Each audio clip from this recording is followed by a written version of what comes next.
Друзья, всем привет! Вы смотрите Nice Die подкаст, как обычно, в формате 4 человека. Теперь немножко в новой расстановке. Сидим мы за круглым столом, а значит, будем обсуждать всякие интересные темы, и связанные с турнирами Найза, и связанные с мировым ММА. Начнем, наверное, с прошедшего UFC. Кто смотрел? С Бонжорно Джигитеры. Все, по-моему, смотрели, да? Всем салам алейкум. Ассалам алейкум. Да, смотрел последние 3 боя.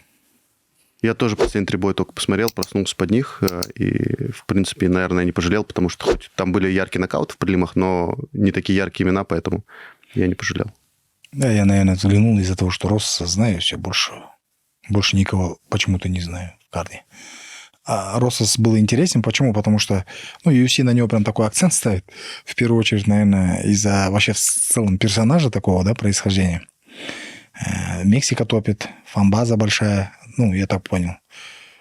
По мастеровитости, наверное, есть намного лучше пацаны, да, чем Россос, но при этом при всем... Но он слишком молодой, ему 18 лет, да, но 19. При этом молодец. Я был на спарринге в Лас-Вегасе, вот как раз-таки, когда перед подписанием осушки мы туда ездили, перформанс-институт, и вот Шафхата бой должен был быть. И мы попали на спарринги от Россоса. Как раз он спарринговался с кем-то. Там такой, я так понял, что соревновательный спарринг был. Я когда смотрел, думал, елки-палки. И он 61 килограмм, да, это, то есть не самый легкий в UFC. А стоял боец легкого, да, там, дивизиона, это самого легкого дивизиона, это Асу Алмабаев. Я видел, что Асу сейчас его там в одну калитку может снести. Вот так бывает. Не всегда, сильный, да, там на сильных акцент ставит. Он такой колоритный. Взращивает. Но при этом, при всем, выиграл вчера, молодец, удушением, хорошо. Причем он в первом раунде прям попал сам на удушение, да? Перетерпел, да, там такой бой был, качели прям, перетерпел удушение, и вот во втором раунде то же самое сделал сопернику, и тут уже постучал. А он прям, видно было на характере, то есть он уже попался, руки не мог контролировать, и просто видимо, хотел либо уснуть, либо... Рохас или соперник? Соперник. Нет, наоборот. Россоса поймали в удушку. Он там развернулся же, да, потом под конец. Да, но он очень долго прям был. На последней минуте, да, кажется, на последнем раунде, да? Там 2 же раунда было всего. Во втором раунде. Во втором раунде, да. В первом... Но я согласен с Михаилом, Россос прям проявил характер. Прям ему пришлось постараться очень сильно. Там прям уже все было, удушка полная. То есть ему но у него такая челюсть же, да? Да. Такое впечатление, что там надо по-другому душить Россоса. Не, у него как раз-таки нижняя челюсть вперед выпирает. Ну, есть только телефонную трубку вот в этом плане. А так вот, чтобы душить, вот как-то у него... молодец, Россос. И задушил он тоже плотно, через челюсть сперва, потом рука под челюсть зашла, и он плотно закрыл удушку сзади. Удивительно, что вот у 19-летнего парня характер уже есть, потому что это редкость, на самом деле, в залах даже, что многие молодые ребята, они, наоборот, лучше постучат лишний раз, а ему я бы не сказал, наоборот, молодые ребята, они безбашенные. Знаешь, вот страх, не страх, а вот это, переживание за здоровье, оно больше в таком, более старшем возрасте приходит. Вот молодежную сборную сейчас запустить в Найзу по ММА, они многих удивят. Почему вот вчера на Панкратионе там многих таких возрастных и битых профессионалов хороших роняли молодые, потому что они реально хотят отличиться, раз. Во-вторых, нету вот этих всех стереотипов в голове еще, да, там чистые там мозги, каких-то мнений по поводу чего-то и как-то. Прут, делают красиво, молодцы. Сула, ты смотрел вот этот последний бой? Какой? Имавов против Канонеева. Слушайте, я не знаю, прям даже... Остановка был щитом, честно. Эрцик, да? Стив Эрцик. Я прям даже не знаю. Твое мнение за его раунд? Я так думаю, вообще, в принципе, этот Эрцик, он такой серьезный рефери, и я подозреваю, что вполне вероятно он был прав, что он все-таки увидел что-то такое, что ему подсказало лучше тормознуть. То есть, я прям, в моменте мне показалось рановато. А потом, вот просматривая, такая мысль ко мне зашла, возможно. То есть, вполне вероятно, он был прав. Вполне вероятно, рано. Мне кажется, ужасная прям остановка была. Одна из худших вообще за последнее время в UFC. Хоть я из-за Имавова топил, но надо было прям... А что говорят вообще, кроме... Все говорят, ужасная остановка. Я согласен. UFC сам что говорит? Прям сам Дана, по-моему, не высказывался на этот счет. Там какие-то журналисты, приближенные к UFC, говорят, что плохая остановка. И бойцы все тоже говорят, что плохая остановка. Просто он стоял, его не шатало, его шатануло с первого удара. После первого удара уже было, 15 ударов, когда он уже вся пришел. и стоял на ногах, поэтому не знаю. Мне кажется, вообще, когда стоячий нокаут, это вообще какая-то такая система для остановки. Не, вот если бы Имамов его прям забивал, и он зажался бы, тогда еще можно было Он понять. отбегал, типа, постоянно. Да, он постоянно отбегал, там прям, да, его болтануло после первого удара хорошенько так, и он сразу отскочил. Я тоже считаю, что ужасная остановка. С другой стороны, рефери ближе всего же к бойцу. Только он видит действительно ситуацию с глазами. Что там с глазами происходит? Какова там, он даже все эти вскрики, вздохи, именно ближе всего рефери. Не, правильно говоришь, Сула. На самом деле, вот, когда такая ситуация происходит, все думают, во-первых, о ставках, да, там, вот, типа, он там, возможно, на ставке сыграл, там, должен был в этой минуте выиграть, там, проиграть и так далее, и так далее. Второе, там, типа, еще какие-то моменты. Но в целом рефери, чтобы все понимали, как бы нам не хотелось крови, как бы нам не хотелось такого зрелища, чтобы прям было хардкор, там, нереально, да, там, зубы улетали и так далее, у рефери самая основная его задача в его работе – это вовремя вмешаться в поединок, чтобы у спортсмена-атлета был шанс на, как говорится, продолжение своей карьеры. Я считаю, если это так выглядело для него, то есть один раз нокдаун ушел, там, знаешь, вот я даже помню, мы когда в свое время судейство ставили в НАЗе, у нас как было? Мы все время обсуждали. Ты не раз приезжал. Было так, что после какого-то поединка, а уже же ничего назад не вернешь. Ты там, да, столько месяцев катал, пацан готовился, там, пришел, бум. Вот знаешь, где такое было? Вот, кстати, давай возьмем за пример поединок Нурбека Абдрахманова с Эминовым.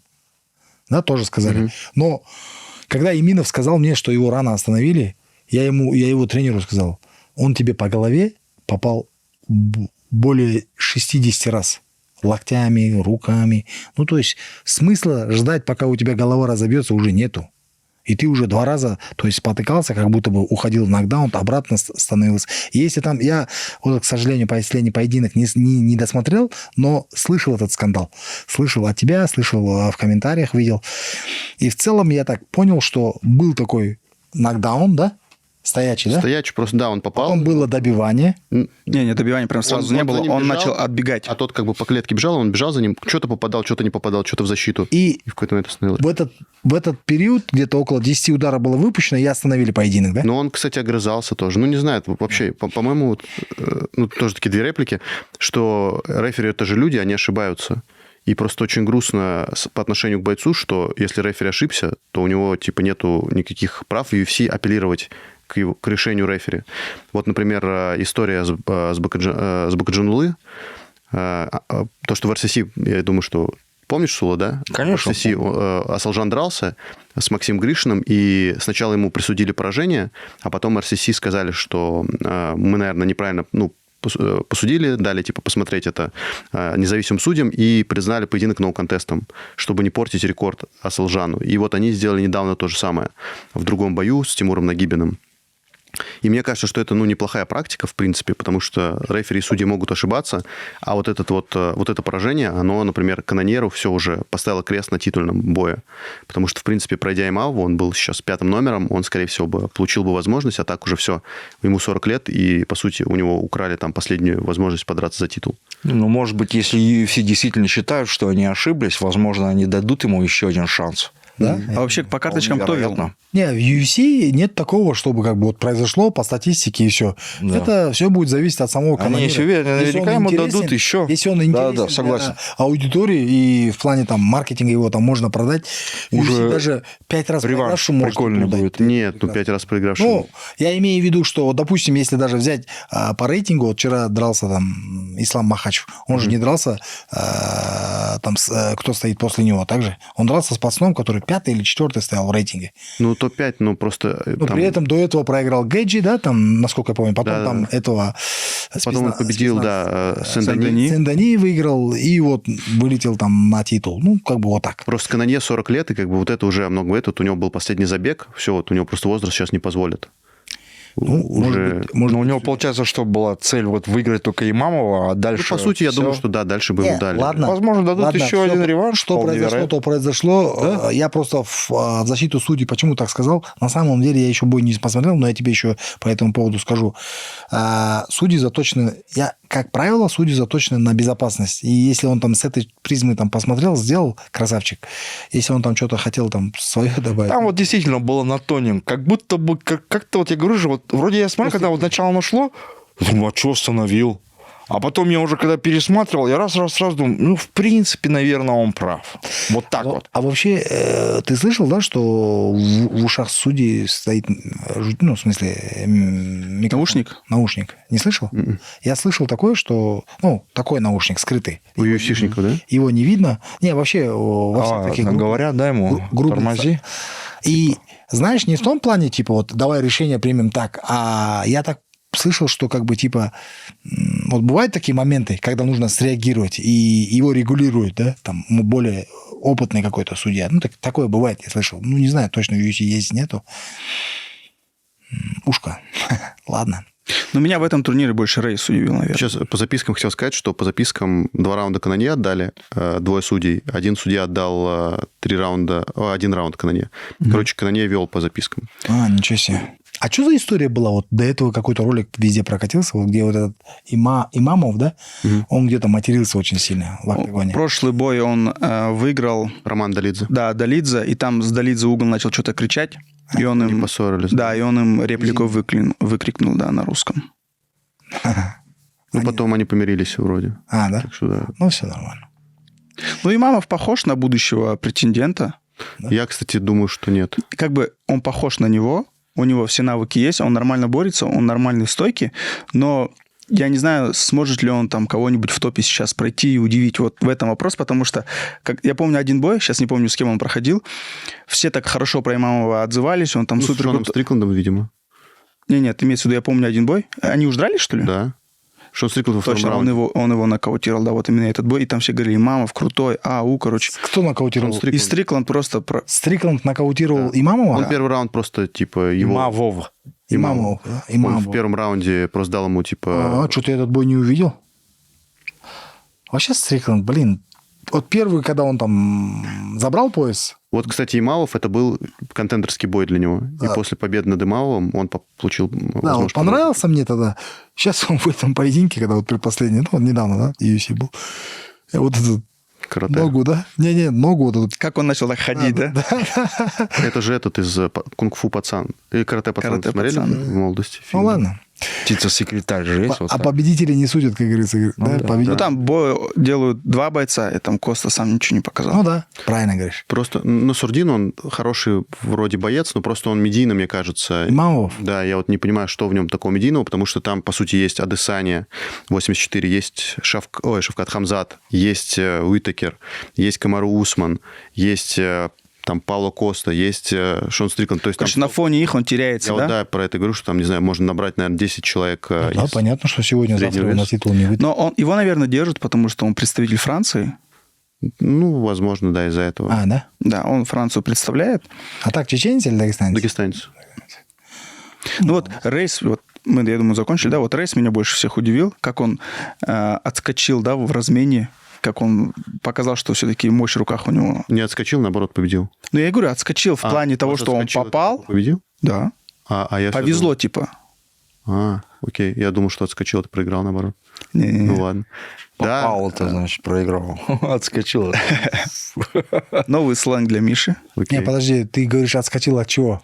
От нокаута. Он, получается, они в размене, и он просто попал в этом размене и нокаутировал своего соперника. Да. Потому что он же тоже уже, так скажем, одаренный хрустальной челюстью. Ну вот да, спустя 4 поражения подряд и 1,5 года без боев Да. умудрился выиграть в UFC хорошего ударника, там топового кикбоксера, это круто. Да. Я думаю, о UFC все. Давайте поговорим. Прям вырывается наружу. Вчера выставил видео про Харшада Ультбека. Редко его вижу, там в год 2 раза, 1 раз, но такая... И вот, ну, знаешь, он всегда удивляет своей вот этой пушкой, да? Левая. Такой тяжелый у него. Дурная у него. Он левша же. Такая Самая тяжелая лучшая, левая. Да, левая мощная у него. Как он бьет. Он же до этого в Лашпрайде, как его? Брандау. Брандау нокаутировал, а потом Брандау где-то кого-то выиграл еще. Ну, хардкорил. Перса он выиграл. Перса выиграл. Все Я думали, не все начали соколокал. списывать Брандау, типа, вот он, Да. Перса, да, хорошего соперника тоже убрал. Я несколько нокаутов Хашагар видел вживую. Вообще просто это какой-то... Есть такой звук. и прямо они... Вот в этот раз он еще встал, короче, но не точно, по-моему, попал.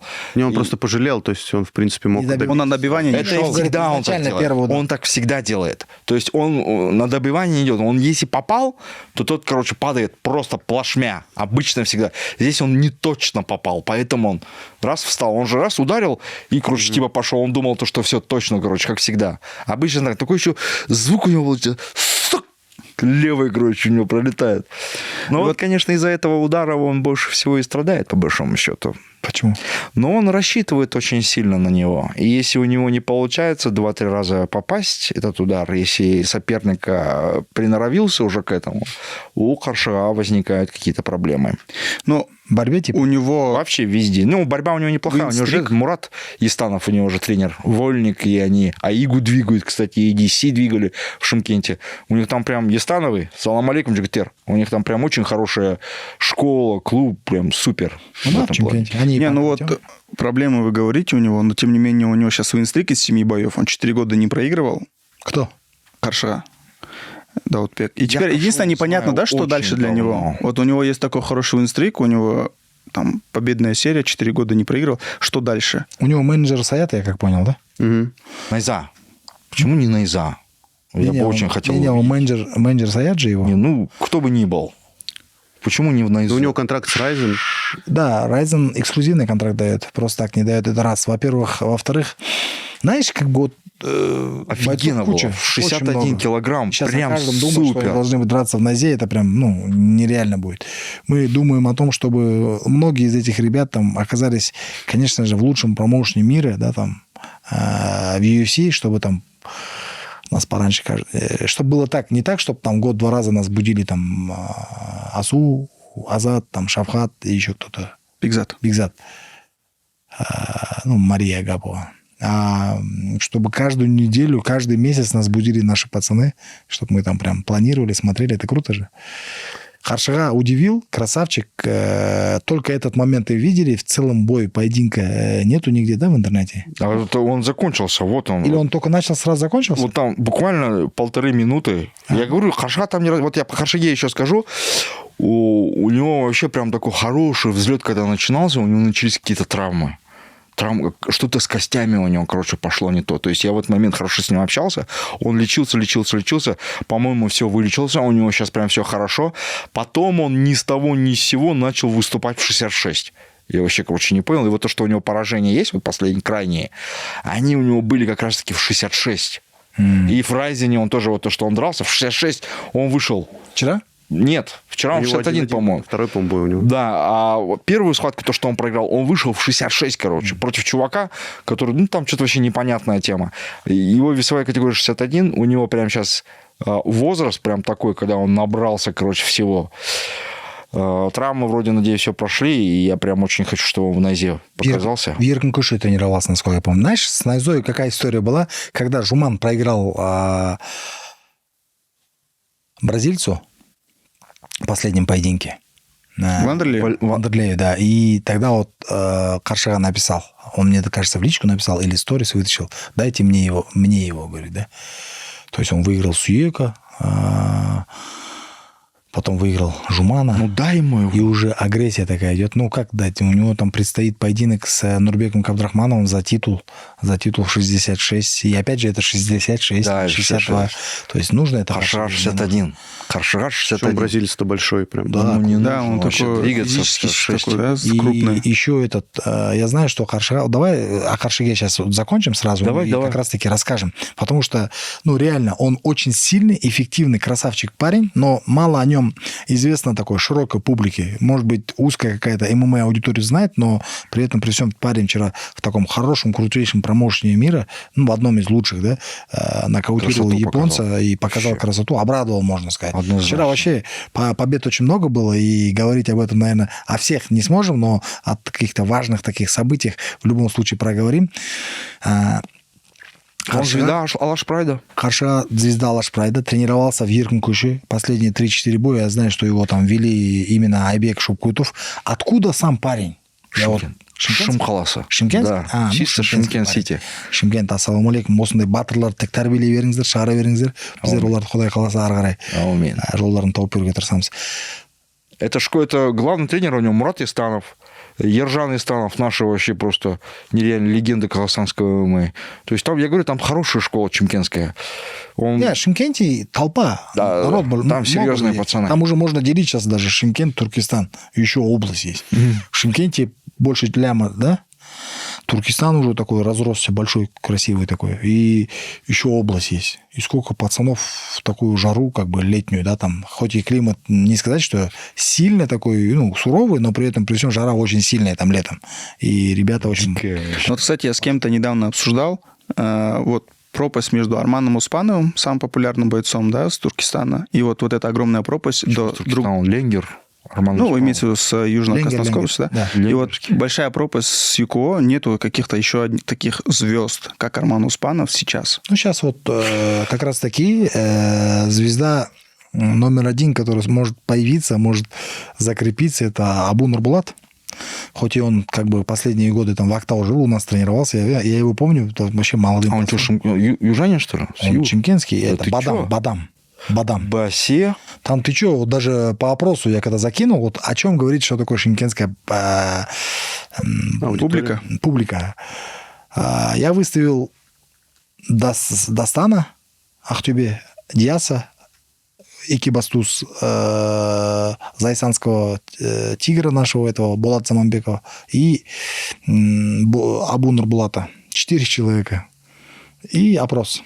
И там за Абушку прям топят нереально. Ну, фанбаза. Абу красавчик. Видишь, даже, допустим, несмотря на то, что он не чемпион, там, как бы, как-то не совсем такой, знаешь, как бы кричащий парень, грубо говоря, да, там, о своей победе, но при этом, при всем. На ИЗУ будете делать в Шымкенте? В Шымкенте в будущем, видишь, инфраструктурно, если подойти к Шымкенту, если не, вообще, такие, вот когда ты едешь куда-то, да, там, допустим, если проводишь, или это должно быть такое инфраструктурно конкретно развитое здание, чтобы там было круто, да, там, ну, для, может быть, там, 1000, 1500 или 200 человек, да, 2000 человек, но при этом такой комфорт должен быть, да, что-то с продолжением, да, там. Брат, ну там не хуже, чем типа а-ля Риксос, да, там. Или же нужен стадион. Стадион 7 тысяч. Шымкент сейчас... Ты был, брат, в Шымкенте? Тебе там понравится Шымкент, ты что, Вася, это грамотная знаешь, тема. вот смотри, я когда в Шымкент еду, всегда вот так, надо с тобой съездить. В Шымкент приезжаешь, меня вот, знаешь, как бы встречали, раньше вот такой стереотип в голове был, да, вот Шымкент, ты был в Шымкенте? Запад, конечно. Еще что-то. Я когда первый раз поехал в Шымкент, не в первый раз, я в молодости ездил на сбор, ну, в юности, а потом, когда то ли в санаторий я поехал, и меня встретили там, есть братья, у нас чат общий, мы там как бы общаемся, с многими из них знакомы так по чату. Ну, как они встречают? Вообще нереально. Юг встречает. И самое главное, знаешь, как бы вот так, да, не прийти в ресторан, куда-то там загрузиться. Вот помнишь, Пума ездил? Там есть место, вот самое крутое, это лимонад и квас. Прям улица, туда приезжаешь, и там у них прям индустрия целая, это как бы их промысел, там дед варил квас, там сейчас отец, и теперь сыну передает, может быть, и внук будет квасом заниматься, этим лимонадом. И они такой вкусный лимонад, я забыл, как улица называется, лимонад делают, потом самса есть. Ну, там своя атмосфера. Короче, они кухни свои отличаются. У них, во-первых, там кухня дешевая и сервисом. Ну, плов, понятно. Да, там такой плов. Да, там вот он, 100 километров Ташкент. Все продано. И вот эти советские шашлыки есть на таких узких кругах. Да. Знаешь, раньше я помню, они 15 тенге стоили. Когда у нас они 150 тенге стоили на Западе, они там 15 тенге стоили, брат. Мы когда на соревнования приезжали, мы 10 брали вот тогда. 10 лепешку берешь, вот так ставишь сверху лепешку, снимаешь. Эх, лук зеленый. Я помню, одна из наших первых встреч с тобой как раз была. Ты сказал, поехали есть советский шашлык. А куда мы ездили? На Шамбулак. На Шамбулак. Ездили, да? Кушали, да? Вот там вкуснее. Где? В Шымкенте. Не, ну Шымкент. Это вообще прям... И дешевле намного. Там сейчас шашлыки, по-моему, 500 тенге стоят. Вообще копейки. Все, я в деле. Не, мы съездим с тобой. Может быть, даже, не знаю, проездом. Сейчас, видишь, дороги размыло, а так можно было... А там тоже размыло, что ли? Не, ну, если мы на запад, допустим, захотели бы поехать на машине, да, образно, мы могли бы через Шымкент проехать. И в Чимкенте там, ну... Через Кызылорду. Кстати, вот Чимкентский, если хотите, реально в комментариях пишите. И вот Мишу, много популярных бойцов, мы проездом через прям автобус Тарас, надо сделать. Тарас. Серьезно, хороший. Чимкент, обязательно Туркестан. Кызылорда. Ну, Кызылорду Арманом по-любому не пропустим. Кызылорда там вообще топит. Это. И, Ахтюбе, а потом Атырау. Считай, все города можно проехать и реально посмотреть. Тебе это полезно будет. Мы Пуму так прокатили. У Пумы там с документами проблемы были. Мы его на машине специально повезли. И помню, по всем он такой... с открытым. Как там встречают ребят? Ну, реально, очень круто. Казахстан большой. Я хотел сказать, что ты спросил, почему только популярен. Я кушать захотел, аж ел. А можно поставить сюда шашлыки? Сейчас? Да. Так, нарисовать можно? Да, давайте сделаем. Сможете, да, нарисовать?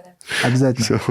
По поводу Армана Оспанова, почему только он популярный, мне кажется, просто он в правильную эпоху еще попал. Кроме того, что он яркий боец, тогда, в принципе, из Казахстана было, условно, там 10 имен. Ты заказываешь шашлыки уже?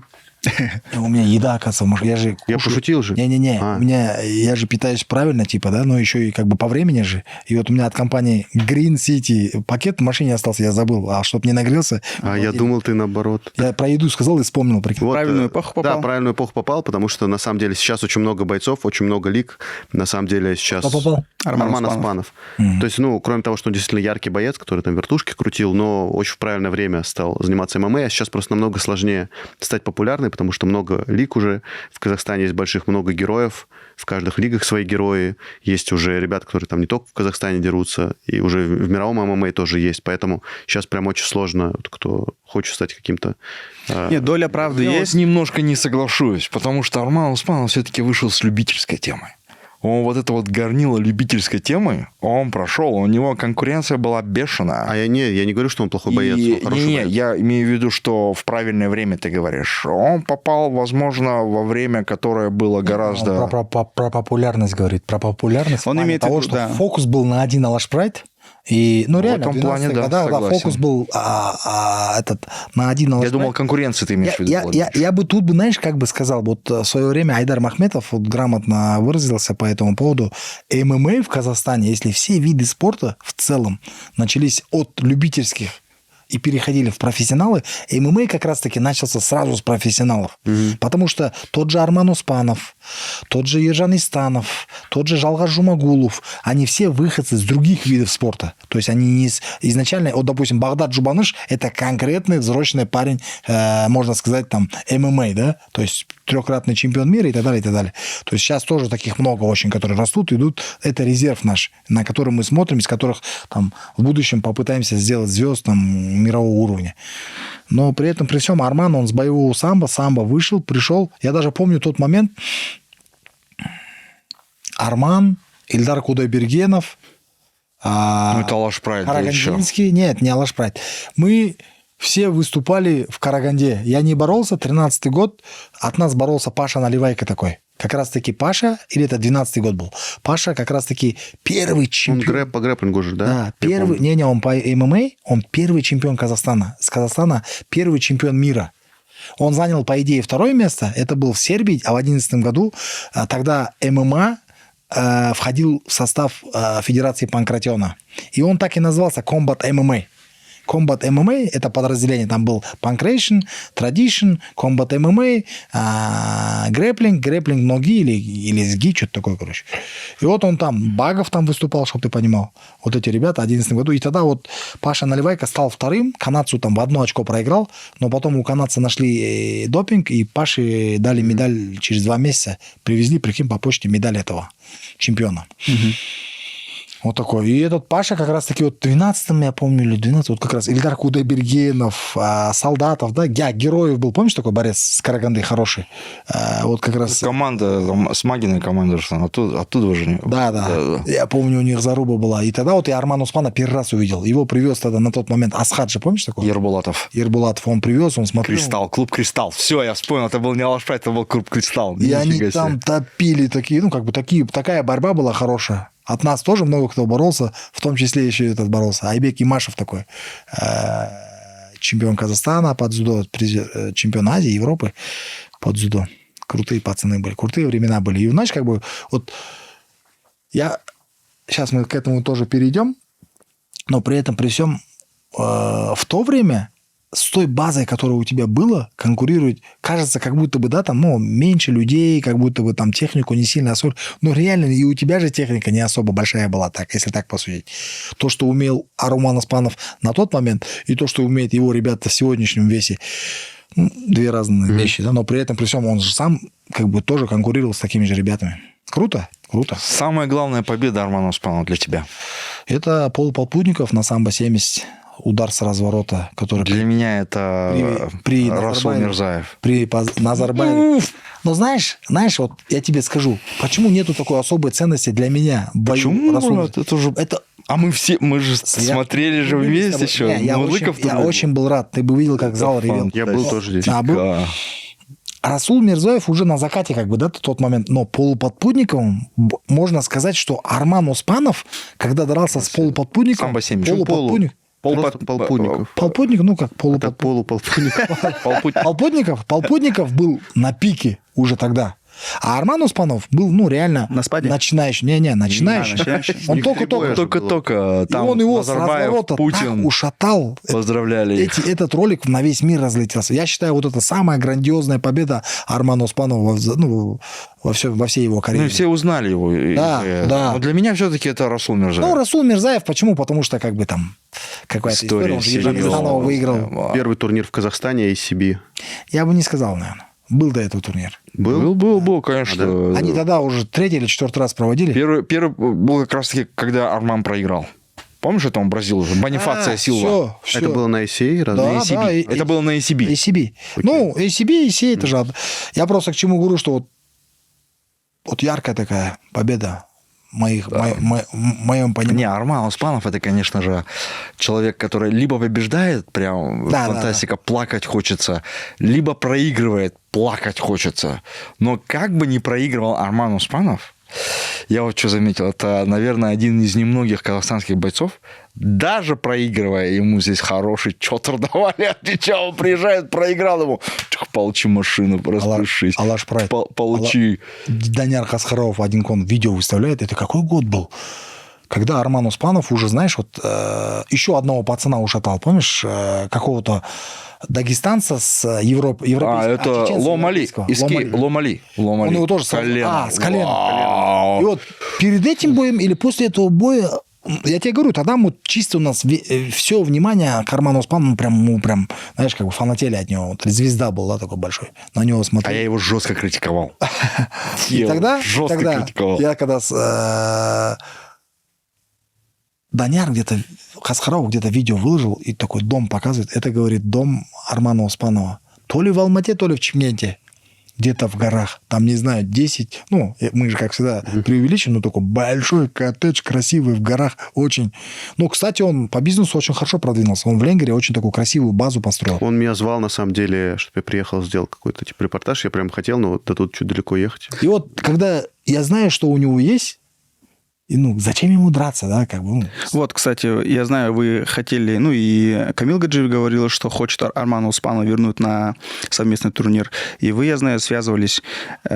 Как ваш диалог произошел? Мы с Арманом Оспановым не смогли созвониться. Он мне сказал, и когда по сообщениям, он говорит, брат, я, говорит, в горах где-то там связь плохо ловит, потом спишемся, потом что-то мы друг другу не дозвонились, и это так. Арман понимает, что все. Я изначально вообще против был этой идеи. Конечно, Арману нужно отдыхать. Знаешь, Арман все, что мог, когда с Арманом в Узбекистане вместе были, когда на турнир он приехал. Ну, он хорошо двигается, он бизнесмен, он какими-то проектами, общественный деятель, он реально там лидер мнения. Ну, зачем? Папа, у него куча дочек. Я говорю, зачем ему супруга? Пускай занимается. Конечно, если там с точки зрения промоутера... Өзгезінде шулатта, а сейчас уже и нормально все. Чтобы как бы на его имени привлечь там кого-то, это можно сделать. Ну, я бы не хотел, допустим, да.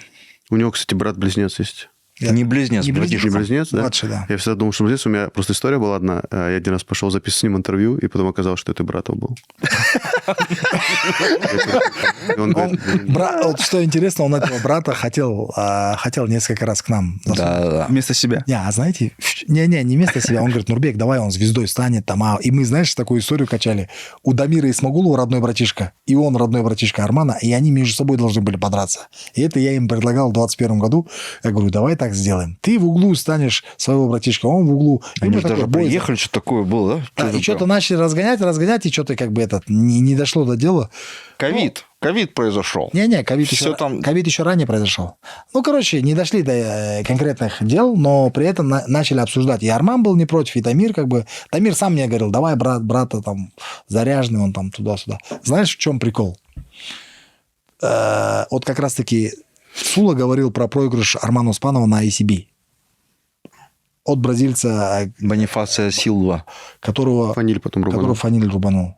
Нариман Абасов выиграл Кулата Хамитова. Фаниль его выиграл. Ну, буквально там недавно. И случайно. Фаниль случайно? Фаниль сейчас, знаешь, как бы на том... в той роли, как бы, да, типа, вот, те, кто выиграл наших казахов, наших казахстанских бойцов, он всех, типа, забирает. Мститель. Мститель, да? Я вот думаю, кого бы еще, да? Кто есть такой, кто выиграл в свое время там казахских бойцов?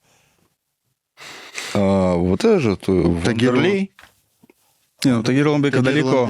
Далеко. Не, ну Тагир... кстати, Мариф Пираев тоже же кого-то выиграл наших. С кем? Кулата Хамитова. Еще кого выиграл? Может, по любителям что-нибудь такое было, но профи, по-моему, только Кулата. Вот прикольно будет, да? Ну, в принципе, Главное просто, чтобы, видишь... Сам по себе бой такой. Ну, мы это уже просто обсуждали, по-моему, на прошлом подкасте, что что-то Мариф вокруг себя какую-то очередь уже выстроил. Какой вес, да, вот еще очень Он важно. прям со всеми готов уже драться. Вот, поэтому, конечно, надо его... Ладно, качает себя, качает. Не, Нам хорошо. А такое не будет, то, что вот 75 договорились, а он пошел, блин, пацаны, я 77. Мне кажется, в этот раз просто уже Фаниль... у нас же будет договор. Согласиться Фаниль или не согласиться. Это... Я вот, знаешь, как бы вот в бою с Нариманом, еще раз, да, как раз таки к бойцам. Был такой кейс. Фаниль не согнал 200, да? 300 килограмм. 300 грамм. 300 килограмм. 300 грамм. И Нариман Абасова тоже лишние 100 грамм было, но он сказал, если трусы сниму, у меня там 100 грамм уйдет. Теперь эта возня, знаешь, как бы такую, они поругались между собой, там все решили, что там типа боя не будет и так далее, и так далее. И когда вот мы поговорили со стороной Наримана, Нариману, если честно, все равно было. Он говорит, давай, ехала. А тут уже вопрос принципа, как они отнеслись друг к другу. И тогда я говорю, ребята, есть договор, где в договоре это все прописано. Если ты участвуешь в поединке, то есть не то, чтобы он имеет моральное право, а то, что если так произойдет, то есть здесь ты просто с его гонорара забираешь столько-то процентов, вот и все. Вот и все. До 500 грамм это вот так решается. И реально 300 грамм, это я считаю, как бы, ну, конечно, Фанилю это чести не прибавляет из-за того, что он не согнал и сказал, не сгоню. На самом деле можно было побороться в этом плане. Ну ладно, все, заканчиваем эту тему. Арману Успанову сказали. Да? Да, Арману Успанову. Да, еще просто стоит сказать про Ryzen, что, в принципе, во-первых, у них изменилась сейчас политика. Они стали подписывать с Центральной Азии тоже ребят. Там дрался с Кыргызстана тоже парень победил. У него 10-0 рекорд. И вот с Казахстана тоже там были бойцы. И они все чаще стали подписывать. И какой-то взяли, мне кажется, вектор на Центральную Азию тоже. И у них вообще сейчас какое-то интересное будущее, потому что они анонсировали бой Мэнни Пакьяо у себя. Да, с их чемпионом, да? С Сузуки он будет драться. Ну, кстати, насколько я знаю, что... Они там, у них написано, типа, знаешь, этот Custom Modification Rule, непонятно, то есть они какие-то потом правила скажут, какие будут. У них было всякие разные эксперименты, у них было так, что там, не знаю, 1 раунд борьба, 1 раунд бокс, вот такое было. Было просто, что, типа, бокс в ММА-перчатках, поэтому я не знаю точно, какие правила. Был, типа, ММА, там, бокс, типа, в 6-унцовых перчатках, короче, я не знаю точно, какие правила, но сам факт того, что Мэнни Пакьяо не подписали, Мэнни Пакьяо это боец, который, не знаю, мне кажется, за свое выступление просит прям миллионы долларов.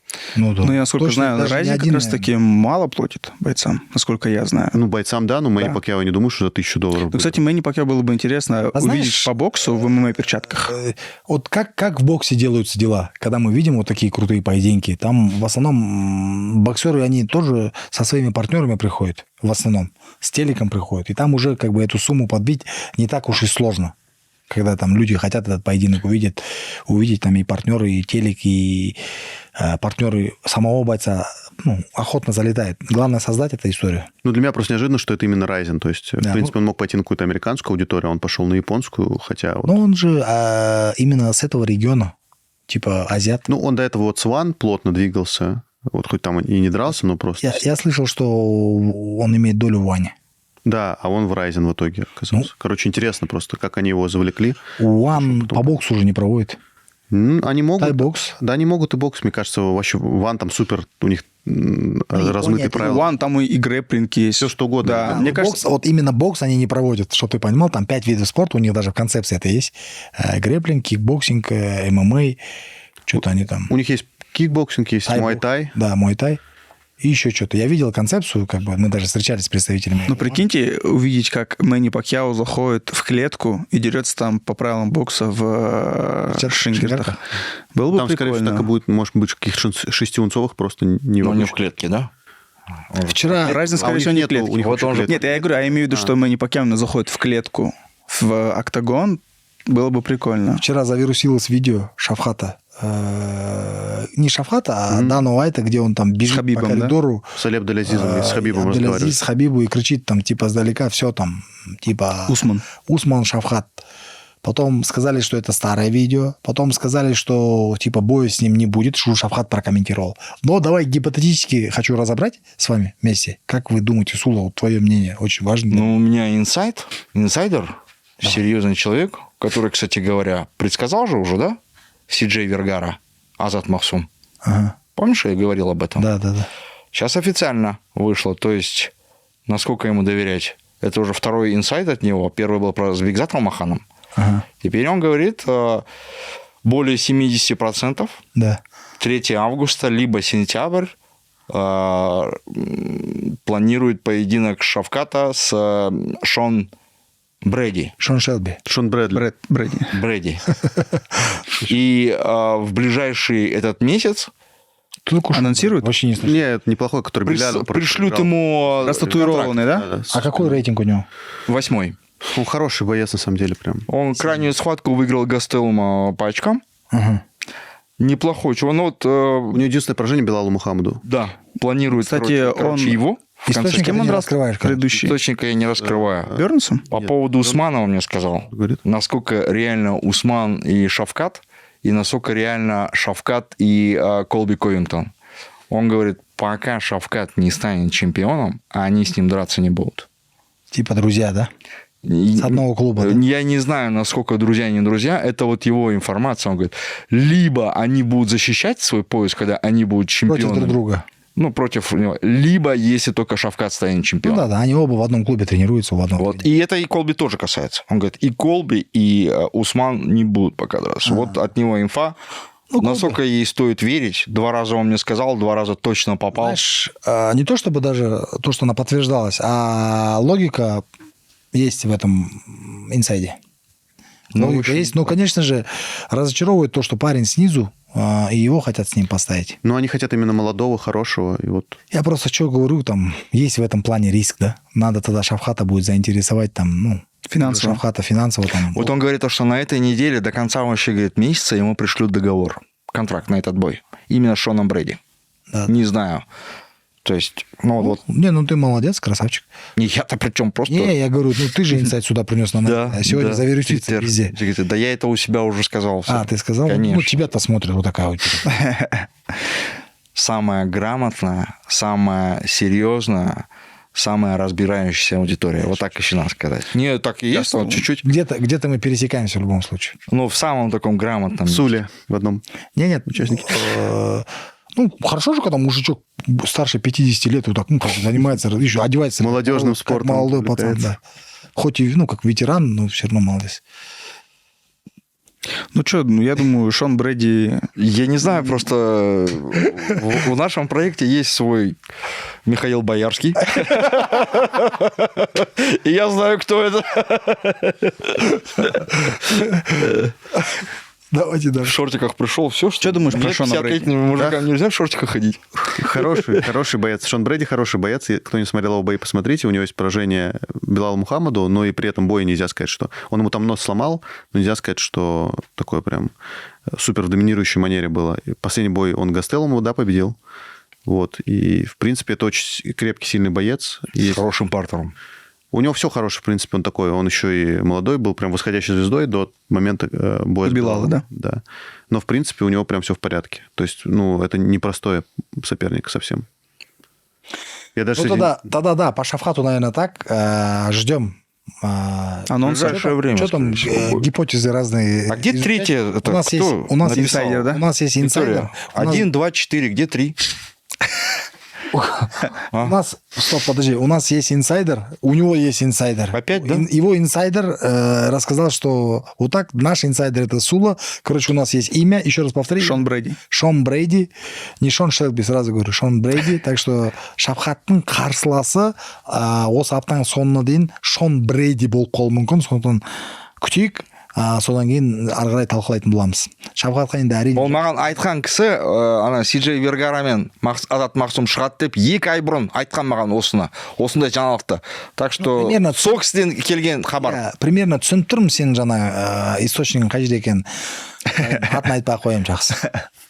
Бизнес сегодня – это напряженные звонки, документы, отчеты и бесконечные встречи. Хватит тонуть в рутине и постоянном контроле. Доброе утро, коллеги. Давайте. Дарлин – решение всех ваших забот в одном месте. От документа оборота до заключения миллионных контрактов. Дарлин – это твой цифровой офис. Управляй бизнесом из любой точки мира. Друзья, наша команда создает уникальный контент в рамках нашего промоушена. У нас происходит здесь интервью, снимаются подкасты, монтируется много-много видеоконтента. И видя, как многие из вас, которые посмотрели это видео, являются не подписчиками нашими, мы, конечно, хотим попросить вас, подпишитесь. Для вас это 5 секунд времени, даже можно сказать секунда. Но для нашей команды это очень большая награда от вас. Так что не жалейте комментариев, лайков и подписок. Ждем вас. Енді кеше позвонил мне по видеосвязи, я, честно сказать, не анонсировано же было, не знал. Позвонил мне Жуман Жумабеков. Кто это? Я вообще, кстати, думал... В очках. Я просто думал, что... Но через очки я вижу, что там все разбито же. Про это хотел тебе сказать. Было бы прикольно, чтобы ты сейчас в прямом эфире, например, ему позвонил. Да. Я не знаю, просто технически, насколько... Нет, ну реально, да. Реально? Этот желтый телефон, белый, черный телефон дайте, пожалуйста. Вообще, я думаю, что его надо тебе позвать на Карабала-шоу. Однозначно позовем. Просто, я думаю, Ты только знаешь как? Включи сначала запись экрана, наверное, на всякий случай. А он не будет записывать, это же iPhone. Нет, он не будет звук записывать, а экран-то будет записывать. Ну да, звук мы потом возьмем. Микрофон. А почему не Вы возьмете. А он почему-то не записывает. Можно настроить, это- чтобы записывал. А, серьезно? Да. Расскажешь потом. Интересно. Серьезно? Можно так делать, что ли? Вы что? Я не знал, реально. Дидар. Ну, помимо фигурного катания, легенда Монголии. Уалейкум ассалам, Джуман. А чего в черных очках, Жуман? Кто трогал тебя? Кто обидел? Скажи мне его имя, я принесу тебе его глаза, да? Напали на него. Біздер найзадай подкастта отырған, сол сені әңгіме қылып отыр едік. Содан жаңа Михаил айтады, давай Джуманға видеосвязьбен соғайық. Не істеп жатыр екен деп. Братан, ничего. Енді мына кеше ана фотоң шығарып қойып едім, соқпаған, сұрамаған адам жоқ, сосын жақсы енді деп. Бірақ енді қазір уже видеоң шықты ғой, болды ғой да? Вот так взял, чтобы... Я уже был, Ага. братан. Уже все можно, братан. Қалайсың, бауырым, жақсың ба, самый главный? Жақсы, бәрі құдайға шүкір. Сен за рулем жүрсің ба, за рулем? Мен енді келіншегім жұмысқа алып келе жатқан ғой, братан. Ладно, если за рулем. Иә, машина айдамай қойшыш, кішкене демалшыш үйге барып жатып. Бәрі нормально, братан, қазір үйге барамын ғой, так келіншегім жұмысқа алып келіп тастап. Иә. Қашан бізге интервьюға қашан келесің? На днем, братан, кішкене бір-екі күн кетеді, сосын барамын. Болды, давай тез жазыл, сосын иншалла мына жерден түсіреміз, құдай қаласа. Все хорошо, братан. Поздравляем с поясом. Құтты болсын, балдар бәрі құттықтап. Поздравляем с поясом тебя. Рахмет, бауырым. Давайте. Все, давай, жақсы. А он завершил карьеру или нет? Я так и не понял. Он где-то так эмоционально сказал, что типа я больше драться не буду. Но потом сказал, когда он в октагоне стоял, не в октагоне, а в этом в ринге, да. Он говорил типа вот хардкора пояс. Я Дальше больше он говорил. Мне кажется, это было больше, такой байт, чтобы люди думали, что он проиграл. Начали там такие непонятные эти говорить, а потом он раз выиграл, и там всех заткнул. Ну, судя по моему общению с ним, потому что я же бой видел вживую, я там находился, и он говорил, все, я газ дальше. Короче, я, не знаю, расстроятся фанаты или нет, но я все сделаю, чтобы он завязал. Потому что я Ты честно... с ним на бой выйдешь? Не, я все сделаю, чтобы он завязал. В смысле, ты его закажешь, что ли? Я не пойму, что ты... Ну, вот смотрите, у Покалечишь Жумана... его конкретно, да? там? Постараемся. У него есть сейчас все шансы подраться за титул теперь хардкора. Да завязывай. Ты Нет, вообще говорю, на лицо посмотри его, елки-палки. там чисто кулачка была. Ну, а что в хардкоре будет? Это ММА же. Да нет, Боль временно, триумф вечен. Да, я бы тоже... Потому что бой выдался реально жесткий. Триумф тоже не вечен. Господи, боже мой. Жуман в конце Давайте, первого раунда серьезно. в нокдаун Он такой прям, как чуть-чуть будто больше, сильно чем упал. Бой. Собрался, второй раунд уступил, и все 3 раунда на опыте забрал последующие. Но у него соперник, во-первых, был молодой. Ну, сколько там, на лет 10, наверное, Он, младше. во-первых, физически мощнее был его соперник. Во-вторых, в рост он превосходил. В-третьих, молодой, да, там, Жуману уже сколько там, 34, да? 35 или 34 года? Не 35 точно. Мне кажется, Не, он сказал, я в 33 закончу, по-моему. Мне кажется, он моложе меня, да. Он вроде 92-го 32 года. ему, 32. 32, да. И хотелось бы чтобы отдохнул, да, По количеству. Вот Сула сейчас смотрит, улыбается. Нужно, брат, под машины его сбить, короче, он точно после этого... Сула, когда слышит 32, и ты говоришь, что старый, Сула вообще этого не понимает. Не, я имею в виду для боев. 32 года. Нет, просто вот... Вот сейчас 55, но все равно для боев он очень хороший. Вот просто реально... Он среди своих ровесников. Мастер с Я до 60. только Xbox, давайте. Mortal Kombat, не вопрос там вообще, любой. Просто вот именно специфика кулачки в том, что там только ты на руках, и реально много урона получают бойцы. Вот. Еще они в этих шингертах. Тонких шингарках, да. Да. Очень много урона реально получают. Ну, у Жумана, в принципе, и такие бои... Ты ему должен тогда предложить что-то другое, если ты хочешь его основной источник заработка обрубить. Ты ему должен сказать, братан. Ты давно уже предложил. Да? Давно уже предложил. 1 000 000 тенге в месяц. Работу Хотя бы. в Найзе. Знаешь, Ну, он на самом комментатор, деле- он... Нет, я да. на самом деле, Жуман, ну ладно, это как бы наши эмоции, да, после боя, когда я увидел, как бы чуть-чуть, наш, так, потом он умеет вот это, и говорить он умеет, и как бы вот ему нужно отдать должное, да, там, он реально как боец очень такой крутой, востребованный, и, наверное, в Казахстане нет таких бойцов, как он, в своем стиле. Я его называю Артура Гатти, когда он там всегда дерется. И сколько его поединков помню, в Найзе он всегда дрался кость в кость. Всегда вот лоб в лоб, и всегда как бы ни разу, чтобы там он уклонялся, убегал, там, садился, там, сдавался, такого никогда не было. Всегда было так, что он там рубится до конца, даже когда ему больно. Надо все-таки еще проговорить, мне кажется, грустную такую истину, что, если он уйдет из спорта, то сфер, в которых просто ему подарят квартиру, наверное, не будет. Ну, вот я про это и говорил. Не просто, а в смысле, понятное дело, за бои, но просто, будучи ведущим, тебе не подарят квартиру. Я тогда матчмейкинг его я сам на себя возьму и буду сам соперников выбирать. На самом деле это А нам, вот тебе за всю твою карьеру сколько квартир подарили? нисколько. Вот, то есть... Я про это и говорю, что хоть есть там минусы очевидные там в карьере бойца, есть как бы и безусловные плюсы. Да, я не знаю, да. что перекрывает. Понятное дело, что если ты в какой-то там, наверное, нефтянке работаешь, то тебе не надо, чтобы тебе дарили квартиры, но, в принципе, если ты... это хороший социальный лифт бои, это очевидно. Ладно, в 20-25. Рике, давай так откровенно. Я думаю, еще года 3 Мне тоже кажется. он может смело подраться. За 3 года 3 боя тогда только. 6. Вот я думаю, 6 он осилит. Полгода на 1 бой, я думаю, смело. Почему нет? Да мне тоже кажется, что вот ты сейчас сказал, как будто в этом что-то есть плохое, что ты будешь заниматься его матчмейкингом, а в принципе это звездные бои, это крутая история. То есть он реально себе набил имя, почему бы ему не привозить каких-то, условно, Согласен. удобных соперников, каких-то именитых, зачем ему приводить там реально 22-летних каких-то. Вот я про это и говорю, да? Это нормальная история, да.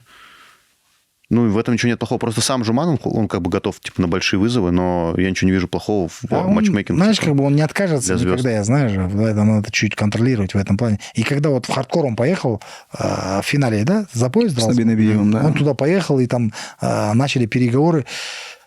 Потом до меня дошло, что тот не согнал. А оказывается, они на Жуману прям настаивали, чтобы он вес сделал. И тот то ли 3 или то ли 5 килограмм не согнал, и Жуман согласился. И уже что-то мы дозвониться не могли. Я там, Дидар там, руководителю клуба, ну, как бы так, высказывал свое мнение. Говорю, ну, зачем так? Надо было отказаться. Он говорит, я не успел, там, он не успел. Короче, вот так, в итоге так получилось. И я Жумана знаю, что он не поступит по, как сказать, по профессиональному. Он поступит как сердце, да, вот, типа, вот, все и до конца. Конечно, это тебе, и мне будет это нравиться, да, там, всегда. Но чисто для него это, не знаю. Но, возможно, за это мы его и любим. Однозначно.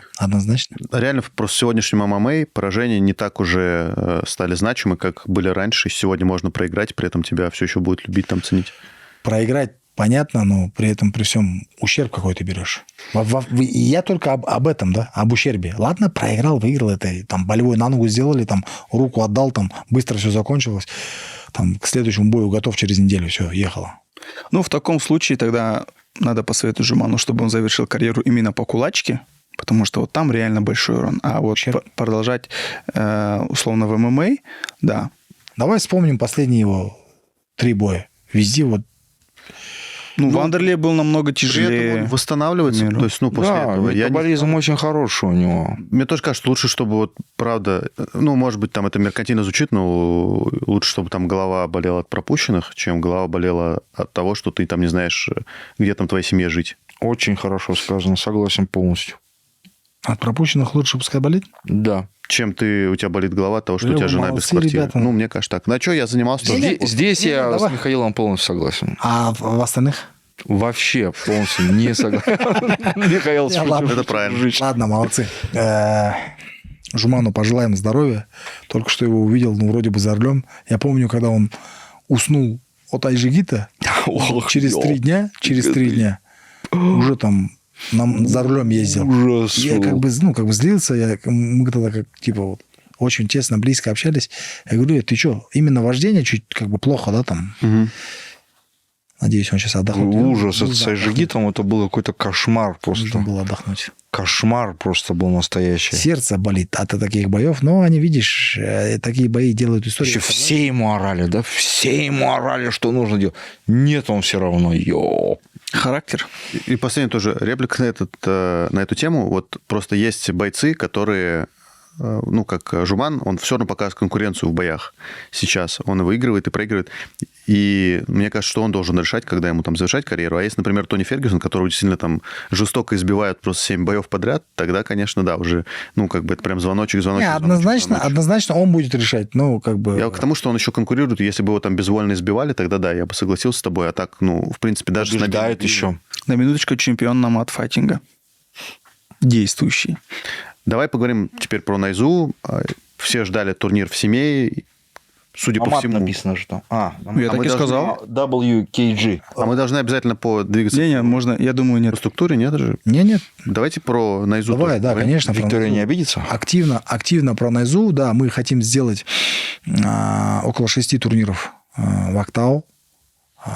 В Семее не будет турнира, просто кто-то ждал. Да, про семей чуть накладочка вышла, там не буду говорить причины, потому что их там... Ну, там полигон рядом, вот уже достаточно, причина уже нормально. Семей мы однозначно в этом году поедем, Бирца, запланируем.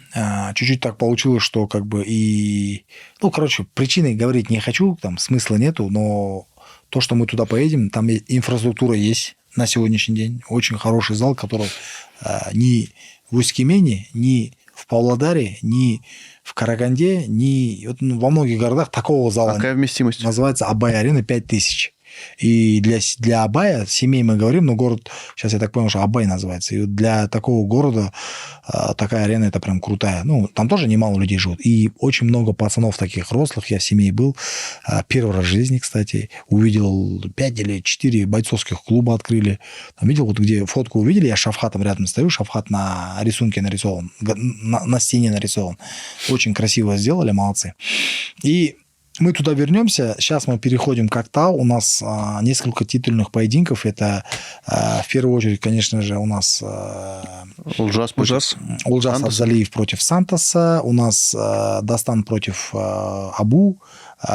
Булат Заманбеков против Диаса Ерингаипова. В целом, летом у нас планируется провести поединок Каныбека с Донченко за титул. Багдата Жубаныша хотим. Вот сейчас по Багдату Жубанышу дня 2 мы решим. Скорее С кем? всего... За временный поезд, да, он будет? Скорее всего, он будет не за временно, а за полноценный поезд драться. Почему? Потому что Казбек реально долго пропустил, долго не дрался. Там сейчас у него... И он, как я понял, не То есть вы хочет, его да, лишаете 53 пояса? опускаться? Сейчас будете принимать решение? Именно этого веса, да. Потому что у Казбека еще, знаешь, как бы такая проблема. Он уже 53, мне кажется, не спустится. Уже 53 не спустится, и это проблема реально. То есть будет ли он вообще в 53 драться в будущем или не будет, это такой большой вопрос. А он сам не отвечает. Я не то, чтобы я отвечал. Он и говорил, что еще он не мы хочет конкретно больше. не разговаривали. Конкретно предметно он мне... Не то, чтобы я там Казбек или там еще что-то. Казбек красавчик для меня. Там, чтобы кто бы ни говорил. Трехкратный чемпион мира. Да, трехкратный чемпион мира, чемпион Найзы. А на сегодняшний день... Да он себя уже тоже переизобрел, звездой Да. стал уже телека. Я просто думаю, ну, как бы, и тоже это же голод, нужно, не нужно бойцу там. Если есть намерение там дальше драться, посмотрим, как будет. Если нет, ну, будем смотреть. А так, в целом, ситуация такая. Очень таких крутых много поединков будет. Мы планируем отснять очень крутое реалити в Актау с участием одного только веса. Кстати, вот скоро объявим об этом. Будет сбор там, будем собирать пацанов туда. Будет проводиться очень такой бешеный, крутой кастинг. Ряд... Любителей? Среди любителей? Да, ну нет, почему будут профессионалы там до 2 боев, но мы хотим найти такие таланты. Потом в дальнейшем эти ребята пройдут реалити, пройдут отбор, пройдут какие-то поединки, в морально-волевые качества их проверим, и уже дальше их в такие крупные карды, как там Фаниль, Рафиков, Мариф, Пираев, там еще многие другие бои, мы туда это будем засовывать и давать возможность там возглавлять это событие, да, после таких отборов, таких реалити. Я считаю, что это Когда это крутая будет? история. А? Когда это будет? Ну вот летом. Не, ну, как в первый Вам турнир на инсайдер Актау. подскажет вам. Не, турнир, где они будут драться, это будет осенью, а все лето они будут в реалити участвовать. Еще не началось, да, получается? Ну как не начал, мы здесь же. Нет, ну Актау там, а мы здесь. Я же говорю, мы сейчас опубликуем, скоро опубликуем, и начнется... значит, Сула хочет участвовать. Можно? Нет, нет. По возрасту есть ограничения? Чё? Я же говорю, Только по весу. Mortal Kombat. Среди 55-летних можем, да, тоже устроить этот, как его, реалити? Собрать какой вес Сула? 73. 17 килограмм. Любой, Может, ты хотел сказать 73? Нет, 17. любой 17 килограмм. А у тебя сколько вес? 95. Фух, серьезно? Короче, лето будет очень интересным. Даты Я мы помню можем назвать? тебя, Даты, я я помню помню, тебя 84 килограмма, стройный, подтянутый, шевелюра такая была, молодой. Брат, смотри, в 90... Мне 55 лет, я все помню. Смотри, брат, я в 99-м году в борьбу пришел. В 99-м году. Первый раз я в борьбу пришел. Мне 15-16 лет было. Я весил 80 килограмм. Боролся 76 и гонял на 69 еще бывало. В армии я мастера спорта выполнил 86 килограмм. В 2012 году, когда я боролся, вот я же говорил... Подожди, тебе сколько лет, подожди? К этому придем. В 2012 году я боролся в 91 килограмм, но при этом гонял с 94. Я сейчас в том же весе, которым весил лет 20 назад. Получается, Сул тебя 16 лет знает. Ну да. А сколько вы гоняли на последний турнир, Какой последний? который вот прошел на выход? Вообще не гонял. Я вышел на 100 килограмм. У меня не было времени гонять, во-первых. Во-вторых, желания не было гонять. Я хотел там выступить, сколько есть. 95 или 94 я весил, и вот на стольник записался. Ну, там, в принципе, я так думаю, что в большинстве людей так и делают. Можно ли это назвать, вот эту борьбу, это соревнование, подготовкой к Асланбеку Бадаеву? Ну, знаете, вообще есть такая мысль же с Бадаевым или с Ульяновым, с победителями этой пары побороться. Не будет их. Сулянов все слился. Ну, если с Ульянова нету, с Бадаевым там почему бы нет. Но Бадаева, какой у него же вес? да, у нас чуть-чуть по весу. Не 66, Он 85. последний раз выступал 84, но его вес меньше, конечно. Да, мне кажется, по весу. Ну, суть не в Бадаеве, суть в том, что вообще как бы я на осень, там, на позднюю осень, кажется, запланировал выйти на Панкратион по ветеранам. И я много... Традишн? Да, нет, полный контакт. Я много хотел вообще как бы планировал, то работу, то как бы, знаешь, это же себя заставить надо. И вот С прошлого года я без остановки тренировался. Вот июнь до июня я дошел. То есть 5 дней в неделю, там минимум 3 раза в неделю я тренировался. То есть это был бокс, там кардио, там качка. Ну, такая статичная качка. Сейчас специально, ну как специально, я не сам записывался на эти соревнования. У меня там есть братья, они там говорят, вот, Нурбек, будет турнир, мы тебя записали. Они меня сами записали туда, сами за меня заплатили. Ты бы сказал, бы еще сами выступите за меня. То есть они поняли, что я как бы уже не спрыгну, да? То есть мотивацию вам, да, дали выступить? Мне кажется, нельзя, братан. Почему? Ну, во-первых, ты глава организации. А что, в чем проблема? Фиг его знает, там что может произойти. Борьба же. Тебе не 20 лет. У тебя уже совершенно по-другому восстанавливается. Не 55 мне. Ну, не 53. Уже не 53 в таком случае. Сула, а что ты скажешь? Организм уже не так у тебя восстанавливаться будет. Поверь мне. Один раз, если в голову ударят... Сула, что ты скажешь на то, что Нурбек без твоего спроса записал тебя сейчас на турнир Найза выступить в главном бою вечера Записывает меня куда хочет. против Фанили Рафикова? Уже вклад заплачен. 73 как раз. Я, короче, смотри, я тебе прикол расскажу. Как было? У меня Адиля такой братик есть, он вице-президент этой федерации, он меня записывает. И уже он понял, что я как бы не соскочу. Он говорит, я тебя в 2 весовые категории, сам посмотри, где ты поборешься. Я говорю, когда я буду бороться? Он говорит, в субботу. Я говорю, точно? Да, все. И мы сидим в четверг. Ну, по питанию, вы же знаете, я ем только в 4 часа дня и до 8. И мне вот от Green City питание пришло. Утром я там в холодильник положил. Сколько стоит? В пятницу скажите. В пятницу сижу, я говорю, не, он мне сказал, что я буду бороться в субботу. Ага. И я сижу, как бы, там, встреча за встречей, короче, весь день в офисе, запаренный, уже голодный, пошел где-то в 4 должен поесть, и взял в 3:30, еду поставил перед собой, уже там распаковал. Что у тебя есть Дарлин, а так бы ты бы закопался в работе. Да, Дарлин, то есть в этом плане очень сильно помогает. И я сижу, да, что такое Дарлин? Я вообще не знаю, что такое Дарлин. Вот так, у тебя удар послабже. Я шучу. И этот, как его, Дарлин, это наша операционная система, в которой мы живем, которая помогает управлять нашей компанией. То есть на расстоянии я могу зайти в Дарлин, подписать договор. На расстоянии я могу зайти в Дарлин, согласовать бюджет и так далее, и так далее. 55 лет это вот так. Да, вот так. Когда говорят про что-то... И сижу я в офисе, короче, начал вот этот Green City, открыл там кушать. Первую тарелку съел, ну, там тоже небольшие порции, но при этом, при всем, как бы, вторую порцию съел, сок там пол-литра залил, выпил. Сижу, общаюсь, и смотрю, мне раз 5 кто-то звонил с разных номеров. То есть это Бигзат, этот грэплер наш дартимовский, девушка одна знакомая, Альяна, как бы, соорганизатор этого соревнования, тоже вместе помогала. Кто-то еще. Маулен с Астаны. Апендин? Да, Апендин. Ну, мы-то знакомы еще там по старым соревнованиям. Я такой поднимаю, говорю, что случилось? Он говорит, Нурбек, а я слышу там, Карабалаев, Нурбек, ковер 5, Бардиме. Я говорю, как? Они говорят, тебя зовут, короче. Борьба началась. Я говорю, в субботу же? Нет, сейчас. Я прикинь, а у меня еще встреча идет, я не могу сорваться. Как бы, ну, там гости пришли, и с партнерами общаемся, только познакомились. И вот, прикинь, в этом процессе только 5 минут, как встреча началась. И я сижу, дослушиваю их, ну, что, ребята, там, туда-сюда. Они говорят, давай вот так, там, охваты, не охваты, там, контракт, не контракт. Ну, так, и еще полчаса с ними посидел. Встал, короче, попрощался, и на форсаже выбежал, говорю, садись за руль, я там бах-бах, и еду. И теперь минут 40 мы ехали до этого ADD-арены. Приехали туда, выхожу, там сразу шорты, там футболку одел. Оказывается, я форму взял тренировочную только, а вот именно соревновательную не взял. Почему? Потому что думал завтра. Еще говорю, жене, постирай, приготовь, там она там занимается. И только шорты у меня и футболка, и то я здесь ее зацепил, что ли. Пришел туда, а там, оказывается, еще лосины нужны. Именно в этом виде грэпплинга был лосины. Пошел лосины искать, лосины одел, и пошла борьба, короче. Ты у кого-то стрельнул? Да. Выиграл? А? Ты выиграл? 4, я 4 схватки провел. 4 раза проиграл. 3 схватки я проиграл в первой минуте, брат. Я не успевал реагировать вообще на, как бы, ну, на поединок. Я знаешь, тебе как... говорил уже, давай я тебя буду готовить. Знаешь, братан. Выиграет. я кайфанул. Инсайдер снова работает. Ты ко мне, я тебя по-любому выиграю. Последнюю схватку за 3-е место. Борьба. Все 5 минут, ну, общее 6 минут время, мы рубимся там туда со счет 13-0. Уже все сидят, видео снимают. Я выигрываю, брат.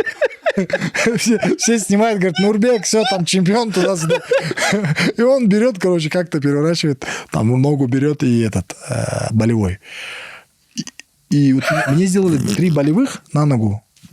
Ну, 2 раза прошло, вот 1 раз даже попытка была. И все на эту ногу, вот, которая оперировал ногу.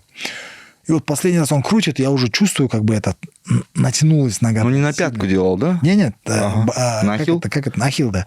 Но при этом они когда... Сейчас же вот новое, раньше же как ахилл был. Это Берешь- Аига? Ты что Да, там? А, в раньше, Аиге? да. Ахилл берешь и назад падаешь, Там и как бы что-то такое сейчас какая-то крутят, тема. короче, в правую ногу. И у меня нога прям натянулась жестко.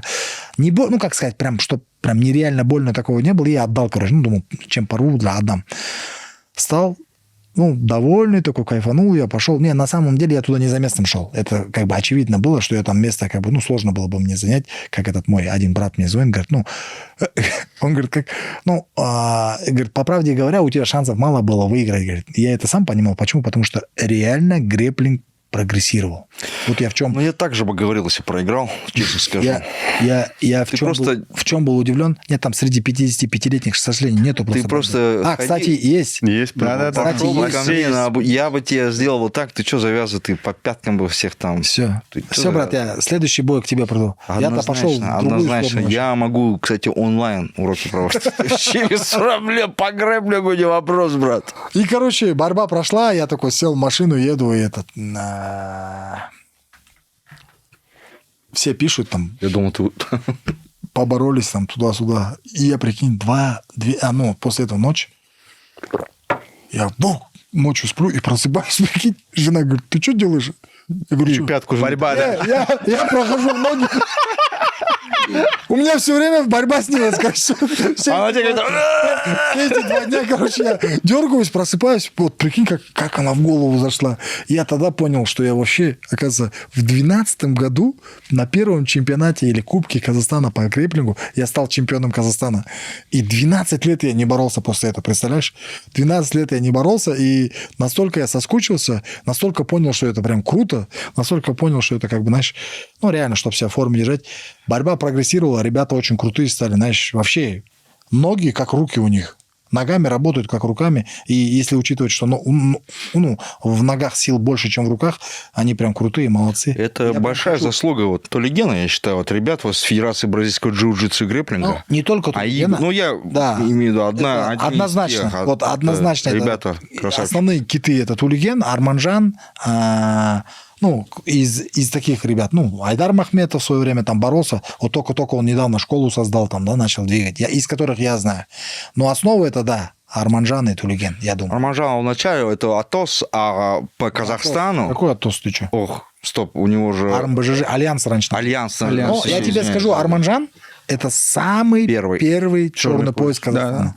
Но он вообще самый первый, кто сюда практически, но... Мне кажется, даже Тулиген одно время у него и занялся. Да, но именно развитие грэпплинга, в частности, по Казахстану... в виде федерации. Это Тулиген Комаров. Однозначно. Сейчас Аига же, она вообще вышла на мировой уровень. Да. В принципе, Да. Все вот эти вот интермедиан, то, что были раньше в ADCC, они сейчас уже Аига. И это благодаря вот как раз-таки команде Тулигена. Там сейчас, да, круто. Очень серьезно. Я помню первый раз, когда я сюда приехал. Я когда даже в Актау жил, я провел гран-при. Тулиген, если нас смотрит, брат, салам алейкум. Гран-при 71 килограмм по грэпплингу. И тогда этот Айдар, кстати, он тоже возрастной. Айдар, старый волк, офигеть, какой он всех молодых вынес. Жестик. 71, и пояс забрал НС, я помню, что у них до сих пор в КТТ стоит этот пояс, не Найза, а NFC стоит пояс именно по грэпплингу. Айдар жестик. А потом мы, черный пояс тоже. Потом мы, помнишь, этот устроили? Стенка на стенку, 5х5, здесь. Да. С медальками такими хорошими. Суперски. Тоже. Кстати, вот это вот классная тема была. Грэпплинг. Классная тема была. У грэпплинга есть большой минус, он не очень зрелищный для обычного зрителя, который не разбирается. Вот единственный минус. А так это супер крутой спорт, в плане он развивает... Скажу, сколько людей было заявлено вчера? Сколько? На соревнования? 1000 человек. Вот я и говорю, то, что вот в плане спорта он супер крутой, он развивает тебя как спортсмена, у него куча для конкуренции там возраста, там пояса и так далее. Но именно когда ты показываешь это обычному зрителю, который не шарит, он это смотреть не будет, ему это неинтересно. Вот единственная Любой проблема... спорт так, братан, любой Нет, спорт. Ну, он к тому, что там нет Любой. нокаутов. Ну, какой спорт такой, который человек, если не разбирается в нем... ММА, Нет, бокс. не обращай внимания, он уже- Сул, не, просто про то, что в грэпплинге нет По-любому. нокаутов. То есть там, типа, нет вертушек, что-то Да, такого. да. Я сейчас уйду. Вот единственная проблема грэпплинга, там, БЖЖ и так далее, ну, а так это супер крутой спорт. Там хватает проблем. Ну, во-первых, в грэпплинге, во-первых, то, что там просто могут прийти на соревнования какие-нибудь там мастера спорта по вольной борьбе и просто залежать тебя. Вот. Брат, вообще не смогут. Вообще не способен. Я тебе сейчас... Вот когда-то можно было. Сейчас, брат, сложно будет. Сейчас сложно будет вообще залежать человека. Они правила сделали так. Во-первых, правила. Во-вторых, я тебе говорю, борьба. Вот, когда я боролся в 2012 году, мы залеживали, брат. И тогда ребята залеживали. Я сейчас даже элементарно... Вот сегодня утром я провел тренировку с Али Бадрудиновым, вольником, да? Я ему некоторые вещи показываю с грэпплинга, он даже их не знает. И в чем прикол?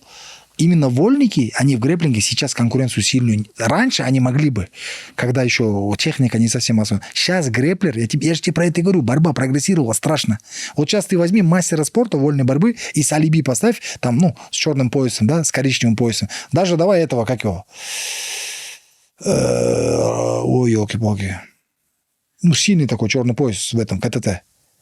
Руслан Исраилов. Исраилов, Руслан. И с ним поставь, брат, он разберет его. Ну, я Но поспорю. еще прикол в чем? Вот если взять вот ADCC, Да. то чемпионом ADC абсолютки никогда не становился чистый грэпплер. Только бразильское джиу-джитсу.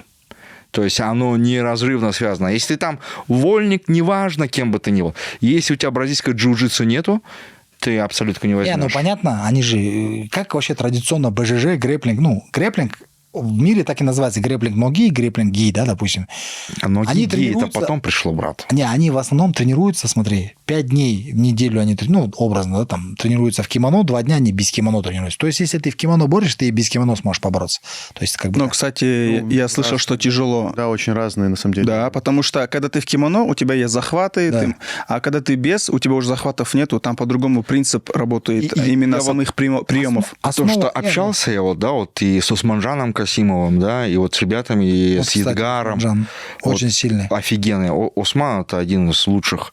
Грэпплеров. Вот они что говорят? Говорят, чем именно бразильское джиу-джитсу хорошо для грэпплинга? Именно в том, что, ну, это их слова, то, что они говорят, быстрее думаешь, быстрее, короче, принимаешь решения именно благодаря бразильскому джиу-джитсу. То есть, если поднимается твое бразильское джиу-джитсу, он говорит, я, говорит, сам чувствую, что у меня грэпплинг лучше становится, прям хорошо. Я не особо, но говорят же то, что это шахматы, да, бразильское джиу-джитсу в этом. И, скорее всего, вот это вот... Михаил сразу, да, шахматы я сказал. Знаешь, я по поводу шахмат, это про любой спорт говорят, шахматы там... Да, нет, лес, я шахматы, говорю то, что там. говорят, то есть я раньше думал, Но чем? Я вам скажу, БЖЖ чем крут. Реально, если сравнивать грэпплинг и БЖЖ... Мне больше грэпплинг смотреть. Грэпплинг вышел из БЖЖ. Ну, вот есть несколько мнений, брат. Нет, ну, основа изначально в кимоно все началось. Есть То есть несколько Грейси- мнений. Грейси- Вообще, типа, Грейси. Есть несколько Был же, мнений типа, по коуч этому рестлинг вот поводу. в Америке. Я имею в виду, вот по популярности, когда вот началось, оно начало двигаться вот с БЖЖ, насколько я знаю. Есть два мнения, как минимум, брат, Да? по этой Ну, теме. да. Ладно. Но, скажем так, во всех крутых фильмах сегодня «Миссия невыполнима». Ну, самый кассовый. Джон Уик. Везде технику из БЖЖ грэпплинга применяют. И вот да. это круто. Видели, да? Это Да. о чем говорит, что в целом Суперская он борьба. Тренд задал. Такой. Суперская. Кстати, Это такая полумажорная Это нельзя тема назвать всё-таки. самбо, нельзя назвать дзюдо, это реально BJJ. Когда они треугольник, видел это, да? Джон Уик там треугольник затаскивает, и там добивает. И сразу вспоминаешь, нифига себе. Еще его фотографии показывают, то, что он занимается БЖЖ. Сразу у меня Супер. Турген Кумаров и этот Арманджан Рузафов всплывает. видишь? Красавчик. А эти пацаны вообще грамотно сделали. Молодцы. Мы много поговорили о разном, да, Да, и да. Миша. Да, я хотел сказать, что будет тоже несколько реплик. Пока. Или все уже? у нас Нет, время? говори. Да, во-первых, Общаемся же с это этим пацаном. первый, кто в фильме голливудском применил навыки бразильского джиу-джитсу. Это не Харрисон Форд, а «Смертельное оружие». Знаете фильм? Этот... Как его зовут? «Львиное сердце», который... как его Господи, имя вылетело из головы. Мел Гибсон. Мел Гибсон. Вот первый, он, короче... Да-да-да, кстати, да. Это вообще какие там были А где он там? 80-е. В «Смертельном оружии» «Смертельном было оружии». такое, да-да, он там Они в треугольником конце кого-то под дождем, душил. типа, дрались там, типа... Да-да-да. Я вспомню. Есть. Это первый фильм, в такой. котором Согласен, да-да-да, все, я вспомнил, да-да. Круто. Еще в 80-х годах. И, кстати, какие-то удушения красивые все-таки, да, треугольником, супер И смотрится. мне такое ощущение, что традиционные БЖшники недолюбливают грэпплинг. Нет, брат, почему? Ты что, они вот на ADCC, если ты взял ADCC, стал чемпионом, Не-не-не. ты просто... Недолюбливают грэпплинг в целом. Просто они считают, ну, как мне кажется, что в кимоно это традиционное и правильное. А то, что там в ноги вышло отдельно, ну, не знаю, ноги тоже классные. Все по-разному, мне Да. кажется. Ну, хотя вот вчера в Аиге соревнования были. Первый день без кимоно, грэпплинг, второй день BJJ. Вот когда в субботу мне сказали, что я буду бороться, оказывается, в этот день BJJ был. Там ошиблись пацаны. И, кстати, Тулигена, они, пацаны, не были их? Были? Тулигена самого не было, а тогда пацаны его все ходили. Ну, это же федерация вроде Тулигена. Да. Кстати, про Тулигена, я не знаю, ну, мне рассказывали, я не знаю, насколько правда, что изначально он же вообще от ММА фанател, а потом просто пересмотрел свои взгляды на жизнь, и я так понимаю, что там с религиозной точки зрения просто ММА... Он просто он поддержал пару, по-моему, турниров кимовских. Вот это наматовские, помнишь? Он же вообще одно время был вице-президентом федерации. Он поддержал Fight Nights. И здесь. Fight Nights, когда И проводили. вот он они был вместе вице-президентом. совместно проводили. Fight Nights он чисто поддержал из-за Жакобра. Не, я к чему говорю, что даже вчера, когда турнир был, они прям четко говорили, что вот... Тулиген был вице-президентом Федерации ММА, когда был Ким там. Да. И когда я, короче, с Кимом связывался в то время, я говорил, то все, короче, он говорит, ну, связывайся, говорит, с моим вице-президентом, он в Алмате. Ага. И я тогда вот с Тулием это вот. И, как я понял, когда проводил намат Анатолий здесь, либо в Астане, ну, там, в общем, Тулиген участвовал. Но это он всегда от ММА хотел отходить. Ну вот, и я к тому, что он ушел от ММА, и сейчас прям все силы свои... Не, ну, каждый в своей, как говорится, в своем направлении двигается. Орлан ММА против. Да, он Орлан но в ММА, в грэпплинге... Она стала такой командой именно благодаря Тулигену. Я про это вот и слышу, что он вкладывал сначала туда деньги, а потом в итоге все в Аигу перевел. В грэпплинге он давно. Вот нужно, потому что даже когда помню в Актюбинске еще первые соревнования 11-10. В каждом городе есть секция по грэпплингу Федерации Казахстана по грэпплингу и бразильскому джиу-джитсу. В каждом городе. Ну да. Две федерации конкурирующие на сегодняшний день, даже тебе скажу, 3. Первая Аига со своей, как говорится, кухней. Штаб-квартира в Нью-Йорке, ты знаешь? Нет. У Аиги. Как это? Чекмат есть. Где Канаталин. UV, да. Кстати, вот эта UV, она раньше входила в состав Панкратиона. У Сагандагая была. Да. Там тоже такая непонятная история. Ну ладно, что говорить. И третье, это вот традиционно джиу-джитсу, который в азиатские игры входит. Да, сенсей. Да? Ашим Кали, да, все. Да. Это как-то она называется, даже Казахстанская федерация. Они вошли в ассоциацию, брат. Они вошли в ассоциацию раньше... Нет, ну это же федерация отдельная. Да, федерация джиу-джитсу. Которая входит в азиатские игры, которая рассматривает, что... Вот Исраилов, кстати, кажется, он чемпион азиатских игр, да? Что-то такое. Я уже... Помню, когда вот Дархан в 2018 году мы ездили на азиатские игры, он туда чемпионом стал. Ладно? Виктория нашептала Тайлак. Тайлак. Он все еще боец Лиги Найза? Тайлак Найза. Там как получилось вообще? Тайлак должен был в мае здесь драться, потом в июне должен был драться. И у него сейчас по семейному, ну, не знаю, стоит это говорить, наверное, не буду говорить, но какие-то есть моменты, которые он не должен уезжать с этого города. С какого с этого? Где он находится на сегодня? А где он находится? По семейному, ну, это возле Шанхая какой-то там пригород. Ну, короче, он рядом в Китае должен быть, да, образно. А вот это М1 Global там проходил, да? Вообще М1 откуда появилась? Это типа... Это просто прям... они выкупили в свое время... Кто-то говорит М1, кто-то говорит ММА. Это М1, типа М1, ВКГ, что-то такое. Вот у них, короче, есть как подразделение, которое не относится к М1. Ты мне не Да, ответил. Финкельштейн. Это Финкельштейн? Это был в свое время Финкельштейн, когда он заходил туда, потом уже... Нет, сейчас кто? Сейчас это не Финкельштейн. Ну, всё, не Финкельштейн. Но бренд это М1, типа ВКГ, что-то такое, Понятно. так называется. Но Понятно. это не Вадим делает. Просто, типа, бренд в свое время же был очень популярный, и в Китае они тоже успели провести турниры, и в какой-то момент у них какое-то партнерство завязалось, и им удобнее проводить турниры под таким брендом М1, ВКГ, вот как так называется. Ну, Тайлак в своем стиле. Я не видел. к Да, там сожалению. такой жесткий бой, где-то даже уронил, потом сверху залез и... Сколько раундов было? Сабмишн какой? Нет, рычаг на руку. Вот как раз-таки в прошлом поединке у всех вопросы возникали, что Тайлак может бороться, не может бороться. А когда мы как раз-таки после боя с Пумой и Тайлаком сидели за столом, он говорит, все, говорит, спрашивают у меня, что я типа могу бороться, но на самом деле я же всю жизнь в дзюдо боролся, говорит, в детстве. А по времени сколько дрался он? Там, по-моему, В первом один раунде. Да, Первый ну, там раунд, соперник, да? будем честными, не супер, ну, прям не Не, ну супер. понятно. Ну, по этому бою борцовские навыки, мне кажется, нельзя судить, потому что он его с первого гранд паунд добил, потом тот уже размяк, Да, и он просто размягчил. рычаг. Знаешь, Вообще, если 23 ты не года умеешь сложно бороться, вообще если ты не судить. умеешь бороться, ты рычаг на руку не Человеке. сделаешь. Нет, согласен, но Да. в плане это не прям Михаил. такой показатель Я пока. 3 Ну года? да. Не, согласен, что Тайлак – это парень, на которого стоит возлагать какие-то надежды, поэтому хочется слышать, что он все еще Я боец думаю, Лиги Найзаев. Вахтау мы его увидим? Я думаю, если он подерется там, уже подрался, и там все его дела там семейные закончатся, А когда Вахтанг? он малыша ждет. Если вот это так случится, я думаю, все нормально будет. То, конечно, там сентябрь, август. А Вахтанг Ты, кстати, да, начал Сентябрь, говорить август, даты, и в итоге все типа... да. 6 6 июля. июля, 27 июля, 31 августа.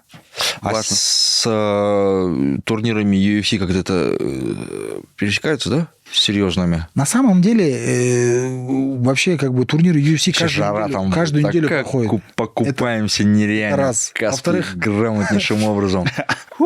Берите купальники, девочки. Ты, братан, помнишь же эти времена, да? Мы же не раз туда, ты же не раз туда приезжал. Суперские. Вот как раз-таки вспомнишь Туда ностальгию. приедешь, Мне кажется, поэтому Сул такой... жесткая, короче, туса, вот прям жесткая, меня там вырывают, короче, еще Ты хорваза. сейчас не пьешь же? Я могу... Когда- Он не Могу ответил. на Амстердам не приехать на другой день. Нет, я приезжаю на Амстердам, окей. И вот с такой вот башкой прилетаешь до Вахтау. Кстати, ты же мне не уже пьешь сейчас. больше, да, мне уже больше нельзя, короче, меня не пускают на скат. А, серьезно? Серьезно. Прям не В пускают? черном списке у ската? Но я курил там у них.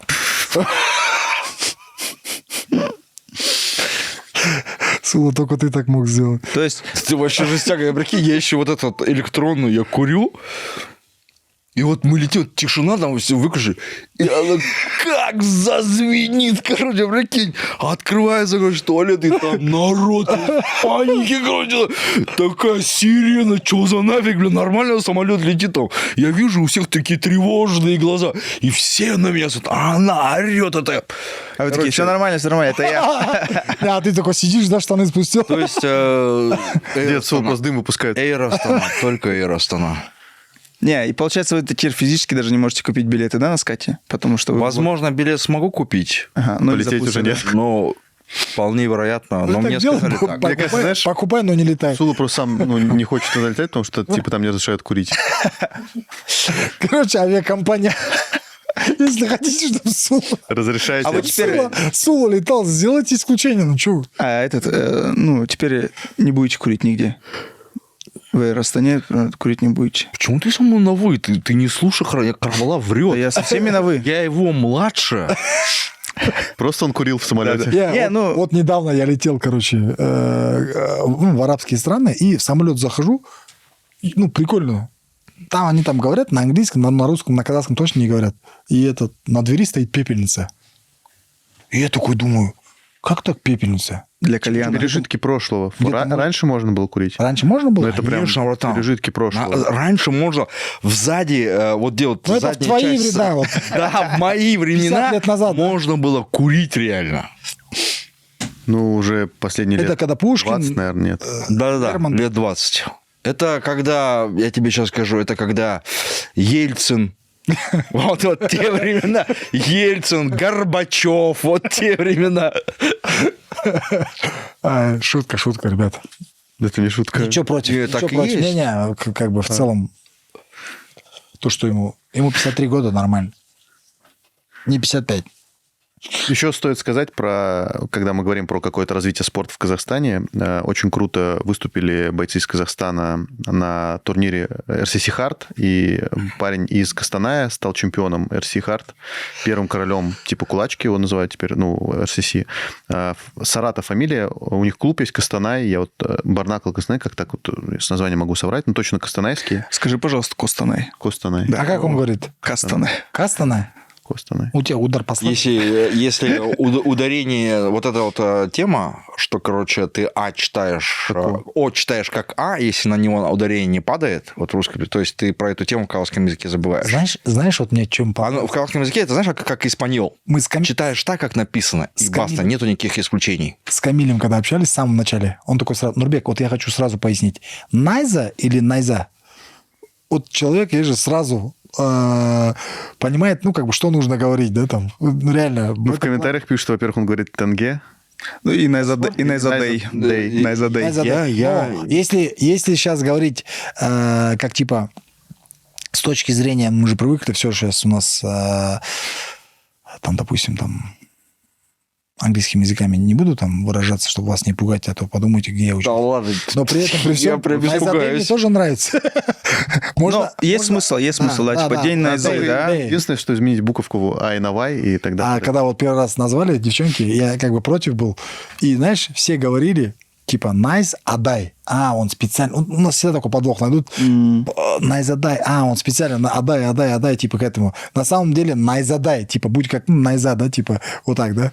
А сейчас вот nice, отдай предложил. Тоже интересно. Может быть, переформатирован, типа, день найзы, да. А я подумал, Найзадай, типа, Может не как быть. Найза, а как молния, типа, это вообще Найзарай же, да? Да, хай. Вот у Даже тебя я тоже знаю. удар послабже, брат. Даже я это знаю. Да, я... Вот тебе подколол. Ты хотел подкола? Костанай. Кастанай. Я к чему все это говорю, что... Даже некоторые, Жаку у нас даже говорит Найза. Не. Вырубай. Жаку Найза говорит. Да? Ну, А ты тебе Найза слушайте, говорит, это, ты говоришь, на самом деле, для говорит. бойцов это простительно, потому что в свое время, я помню, что когда еще была лига ACB, очень многие бойцы называли ее, которые там дрались, ABC. Я без шуток говорю. Много интервью прям их поправлял. Я говорю, блин, да. типа, вы есть. что, деретесь? Алфавит, да, ABC. Они прям говорят, типа, так проще сказать ABC. Не-не, Или Submission, знаешь, как называется? Самбишн. ACB. а в книжке же типа нарисовано. Калидор еще вот. Не, вот Submission, многие Самбишн. Я говорю, почему? Ну, типа самбо. Ну, Да, они вообще-то У Submission. меня же на Узене братан один есть. И он говорит, без балаки езміздеу. Так сидит, даже на казахском хочешь сказать, соревнованияға барғам. Соревнованияға барғам. Так слушай, соревнования. Есть многие люди, которые еще, которые что-то выпускают на Ютубе, и они говорят не рубрика, а рублика. Я вот сейчас... Рублика? Рублика. Вот есть какие-то слова, Богатый, которые красив путают. русский язык. Да, я к чему говорю, что у нас же как раз команда сейчас с Костаная вышла, с Костаная Во-во-во. вышла в финал, правильно, Гран-при. И ребята, Да. кулачники оттуда. Орлан ММА, да? Я к тому, что надо как-то обратить внимание, что в Костанае, типа, очень сильно развилась сейчас за последнее время и кулачка, и ММА, получается. А кулачки там тоже легионеры? Или там... Вроде нет. Не знаю, с флагами там Казахстана. Что-то всегда развивается путем, знаешь, то есть появления какого-то лидера. Допустим, ММА сегодня в Костанае, вот это направление, Орлан, это полностью, можно сказать, заслуга вот этого парня Жараса, да, который там двигается, дай ему Всевышнее здоровье, чтобы у него все было хорошо, и там, партнеры появились, и там поддерживающие люди.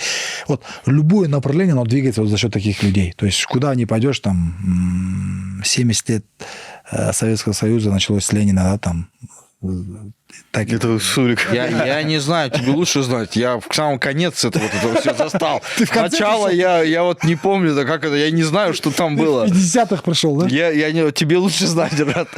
Я же тебе говорю, у меня Горбачев, Ельцин, вот здесь, там Ленин, что там у вас дальше еще? А вот только что про Жако говорили. Видели, да, он сейчас в ITT в Америку поехал на сборы. Как думаете, попадет он в UFC? Кстати, до подкаста Жако я волшебник, вспомнил, он ты попадет. сказал, что мы должны поспорить, я просто забыл о чем, а вот сейчас вспомнил. Мы хотели поспорить с Дидаром. Дидар считает, что... Хорошо, что вы не мне говорите, что писать. Нет, мы можем все вместе Что? Да поспорить. нет, спасибо, спорьте. вы. Скажите, о чем? Я недавно тебе помог миллион выиграть. Спасибо.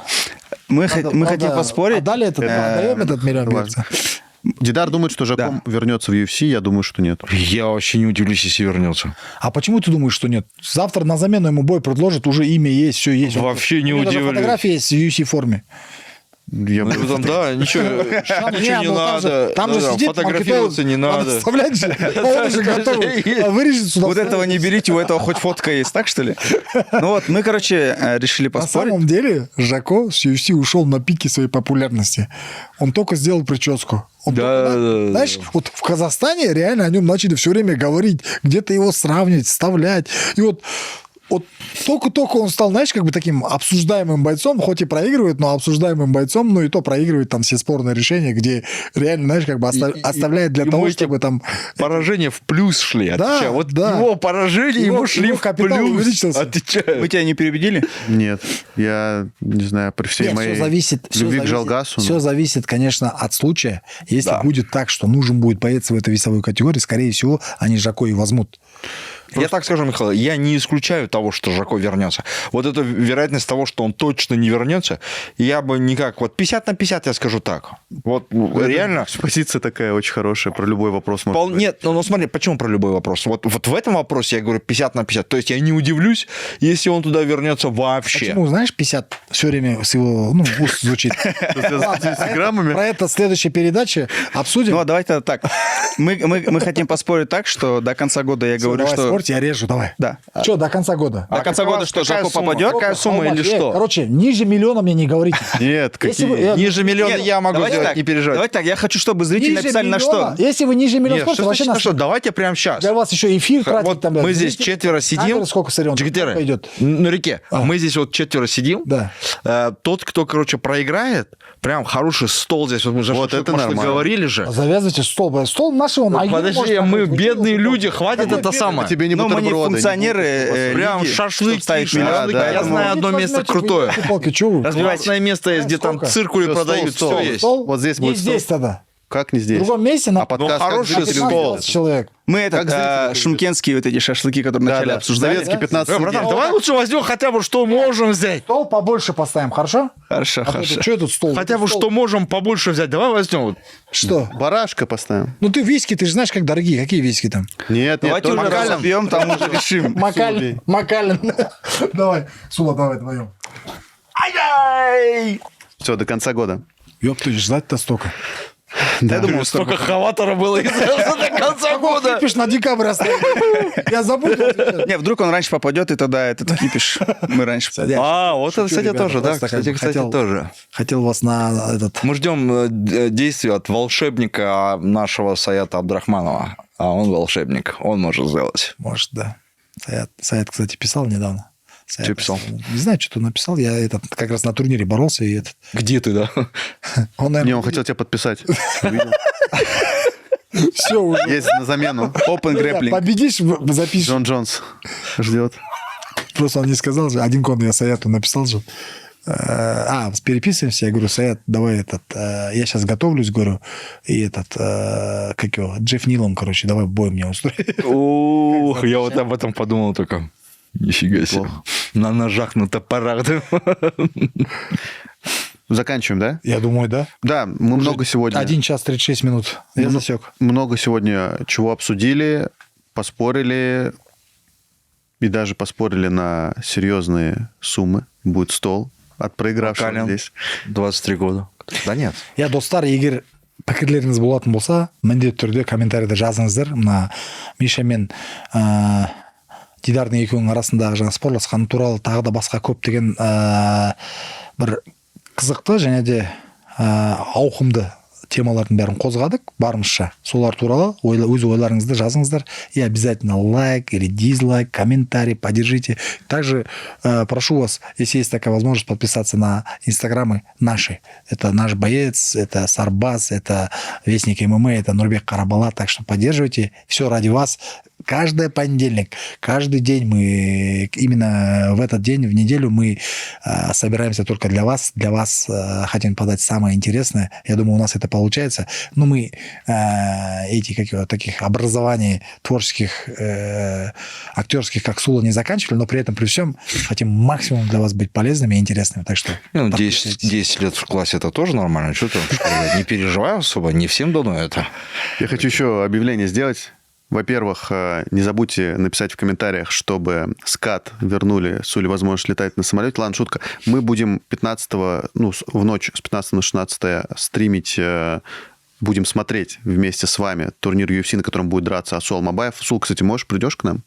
Давай. Или ты в такое время не пойдешь? У вас интернет какой? Хороший у интернет? нас такая функция будет, смотри. Люди не будут смотреть турнир, чтобы никто не обиделся. Нет, люди будут смотреть, параллельно нас смотреть. Смотреть на нас, да. Ну и где-то мельком... Два экрана просто откройте. Мельком будем показывать UFC иногда, но при этом мы не имеем права транслировать. Нет, я к тому, что вы откроете трансляцию и нас. Мы будем интересно комментировать. Пригласим тренеров Асуала Мабаева. К нам Возможно, зайдут в основном... Я вообще не пойму, кто такой смотрит, братан? у нас, кстати, знаешь, под 400, по-моему, тысяч, да, было? 500 тысяч. 500 тысяч у нас посмотрели. одновременных. Ну, это они потому что в надежде, что вы показываете прямой эфир, что может просто раз включать, ёпты, вот так вот было. Сула, а прикиньте, если мы всем Я скажем, там, где вы транслируете. Дидар, Нет, Дидар, Прикиньте, Дидар, говорю, вообще. Это, я на самом деле считаю так, это крутой контент. Когда в зале сидит Шавхат, Асу нету, Эдуард, Эдуард, Алидар Булатович, Фаниль, Казбек. Асу, Казбек, Миша Вестниками, Дидар, там, про себя скажи. Нуригия Харабала. Я буду. А это просто само собой полагается. Это я, да. Хотя последний раз ты не подъехал, кстати. Уснул, проспал я. И многие-многие другие ребята, не проспал, кстати, я только проснулся, уже бой начался, я стал из дома смотреть. Все эти ребята будут выдавать эмоции, будут комментировать этот поединок, красочно Интервью рассказывать. будут. И будут болеть за это. То есть вы воочию увидите, как не то что команда, а вот в целом ребята с индустрии ММА будут болеть за своего пацана и в целом рассказывать об этом. Ну, как мы привыкли традиционно, по-нашему, по-казахстански, да. Это называется фан-сервис, он очень крутой. Вот. Я считаю, это крутая функция. И вот тоже Сула говорит, типа, там, бои не показывайте, показывайте это. Да это гонево полнейшее. Давайте я вам тоже скажу. Это прям полнейшее гонево. Я не знаю. Джентльмены, говорим же здесь правду откровенно. Это уже не джентльмены. Нет, Это просто... Смотри, вот то, что ты делаешь, это не по-джентльменски, брат. Почему? Потому что ты хочешь пиратскую видео выставить по-пиратски. А то, что вы смотри, какая у меня грамотная тема, а ты нищебродище сиди. А я смотрю, видишь, да? Я тебе сейчас расскажу, как это круто. Это прям джентльменская тема, короче. Не, ну, благодаря этому спорт развивается Я же тебе же. анекдот рассказывал. Вот я говорю, да, вот это посмотреть не хотите, да, сейчас? Не, гантеля. Или гантели хотя бы. Все, отключайте меня, уже умру. Все, друзья, не забывайте подписываться в социальные сети Лиги Найза. Это и наш Инстаграм, и наш ТикТок, Ютуб, на котором вы сейчас это смотрите. И не забывайте про сайт Найза ТВ. Там есть трансляции, которые Сула не пиратит. И друзья Сула не пиратят. Смотрите там трансляции турниров Найза и голосуйте за лучших бойцов месяца. Всем пока. Всем рахмет, всем пока. Аривидерчи. Типа, да? Салам алейкум. Ну, это уже есть у меня, да?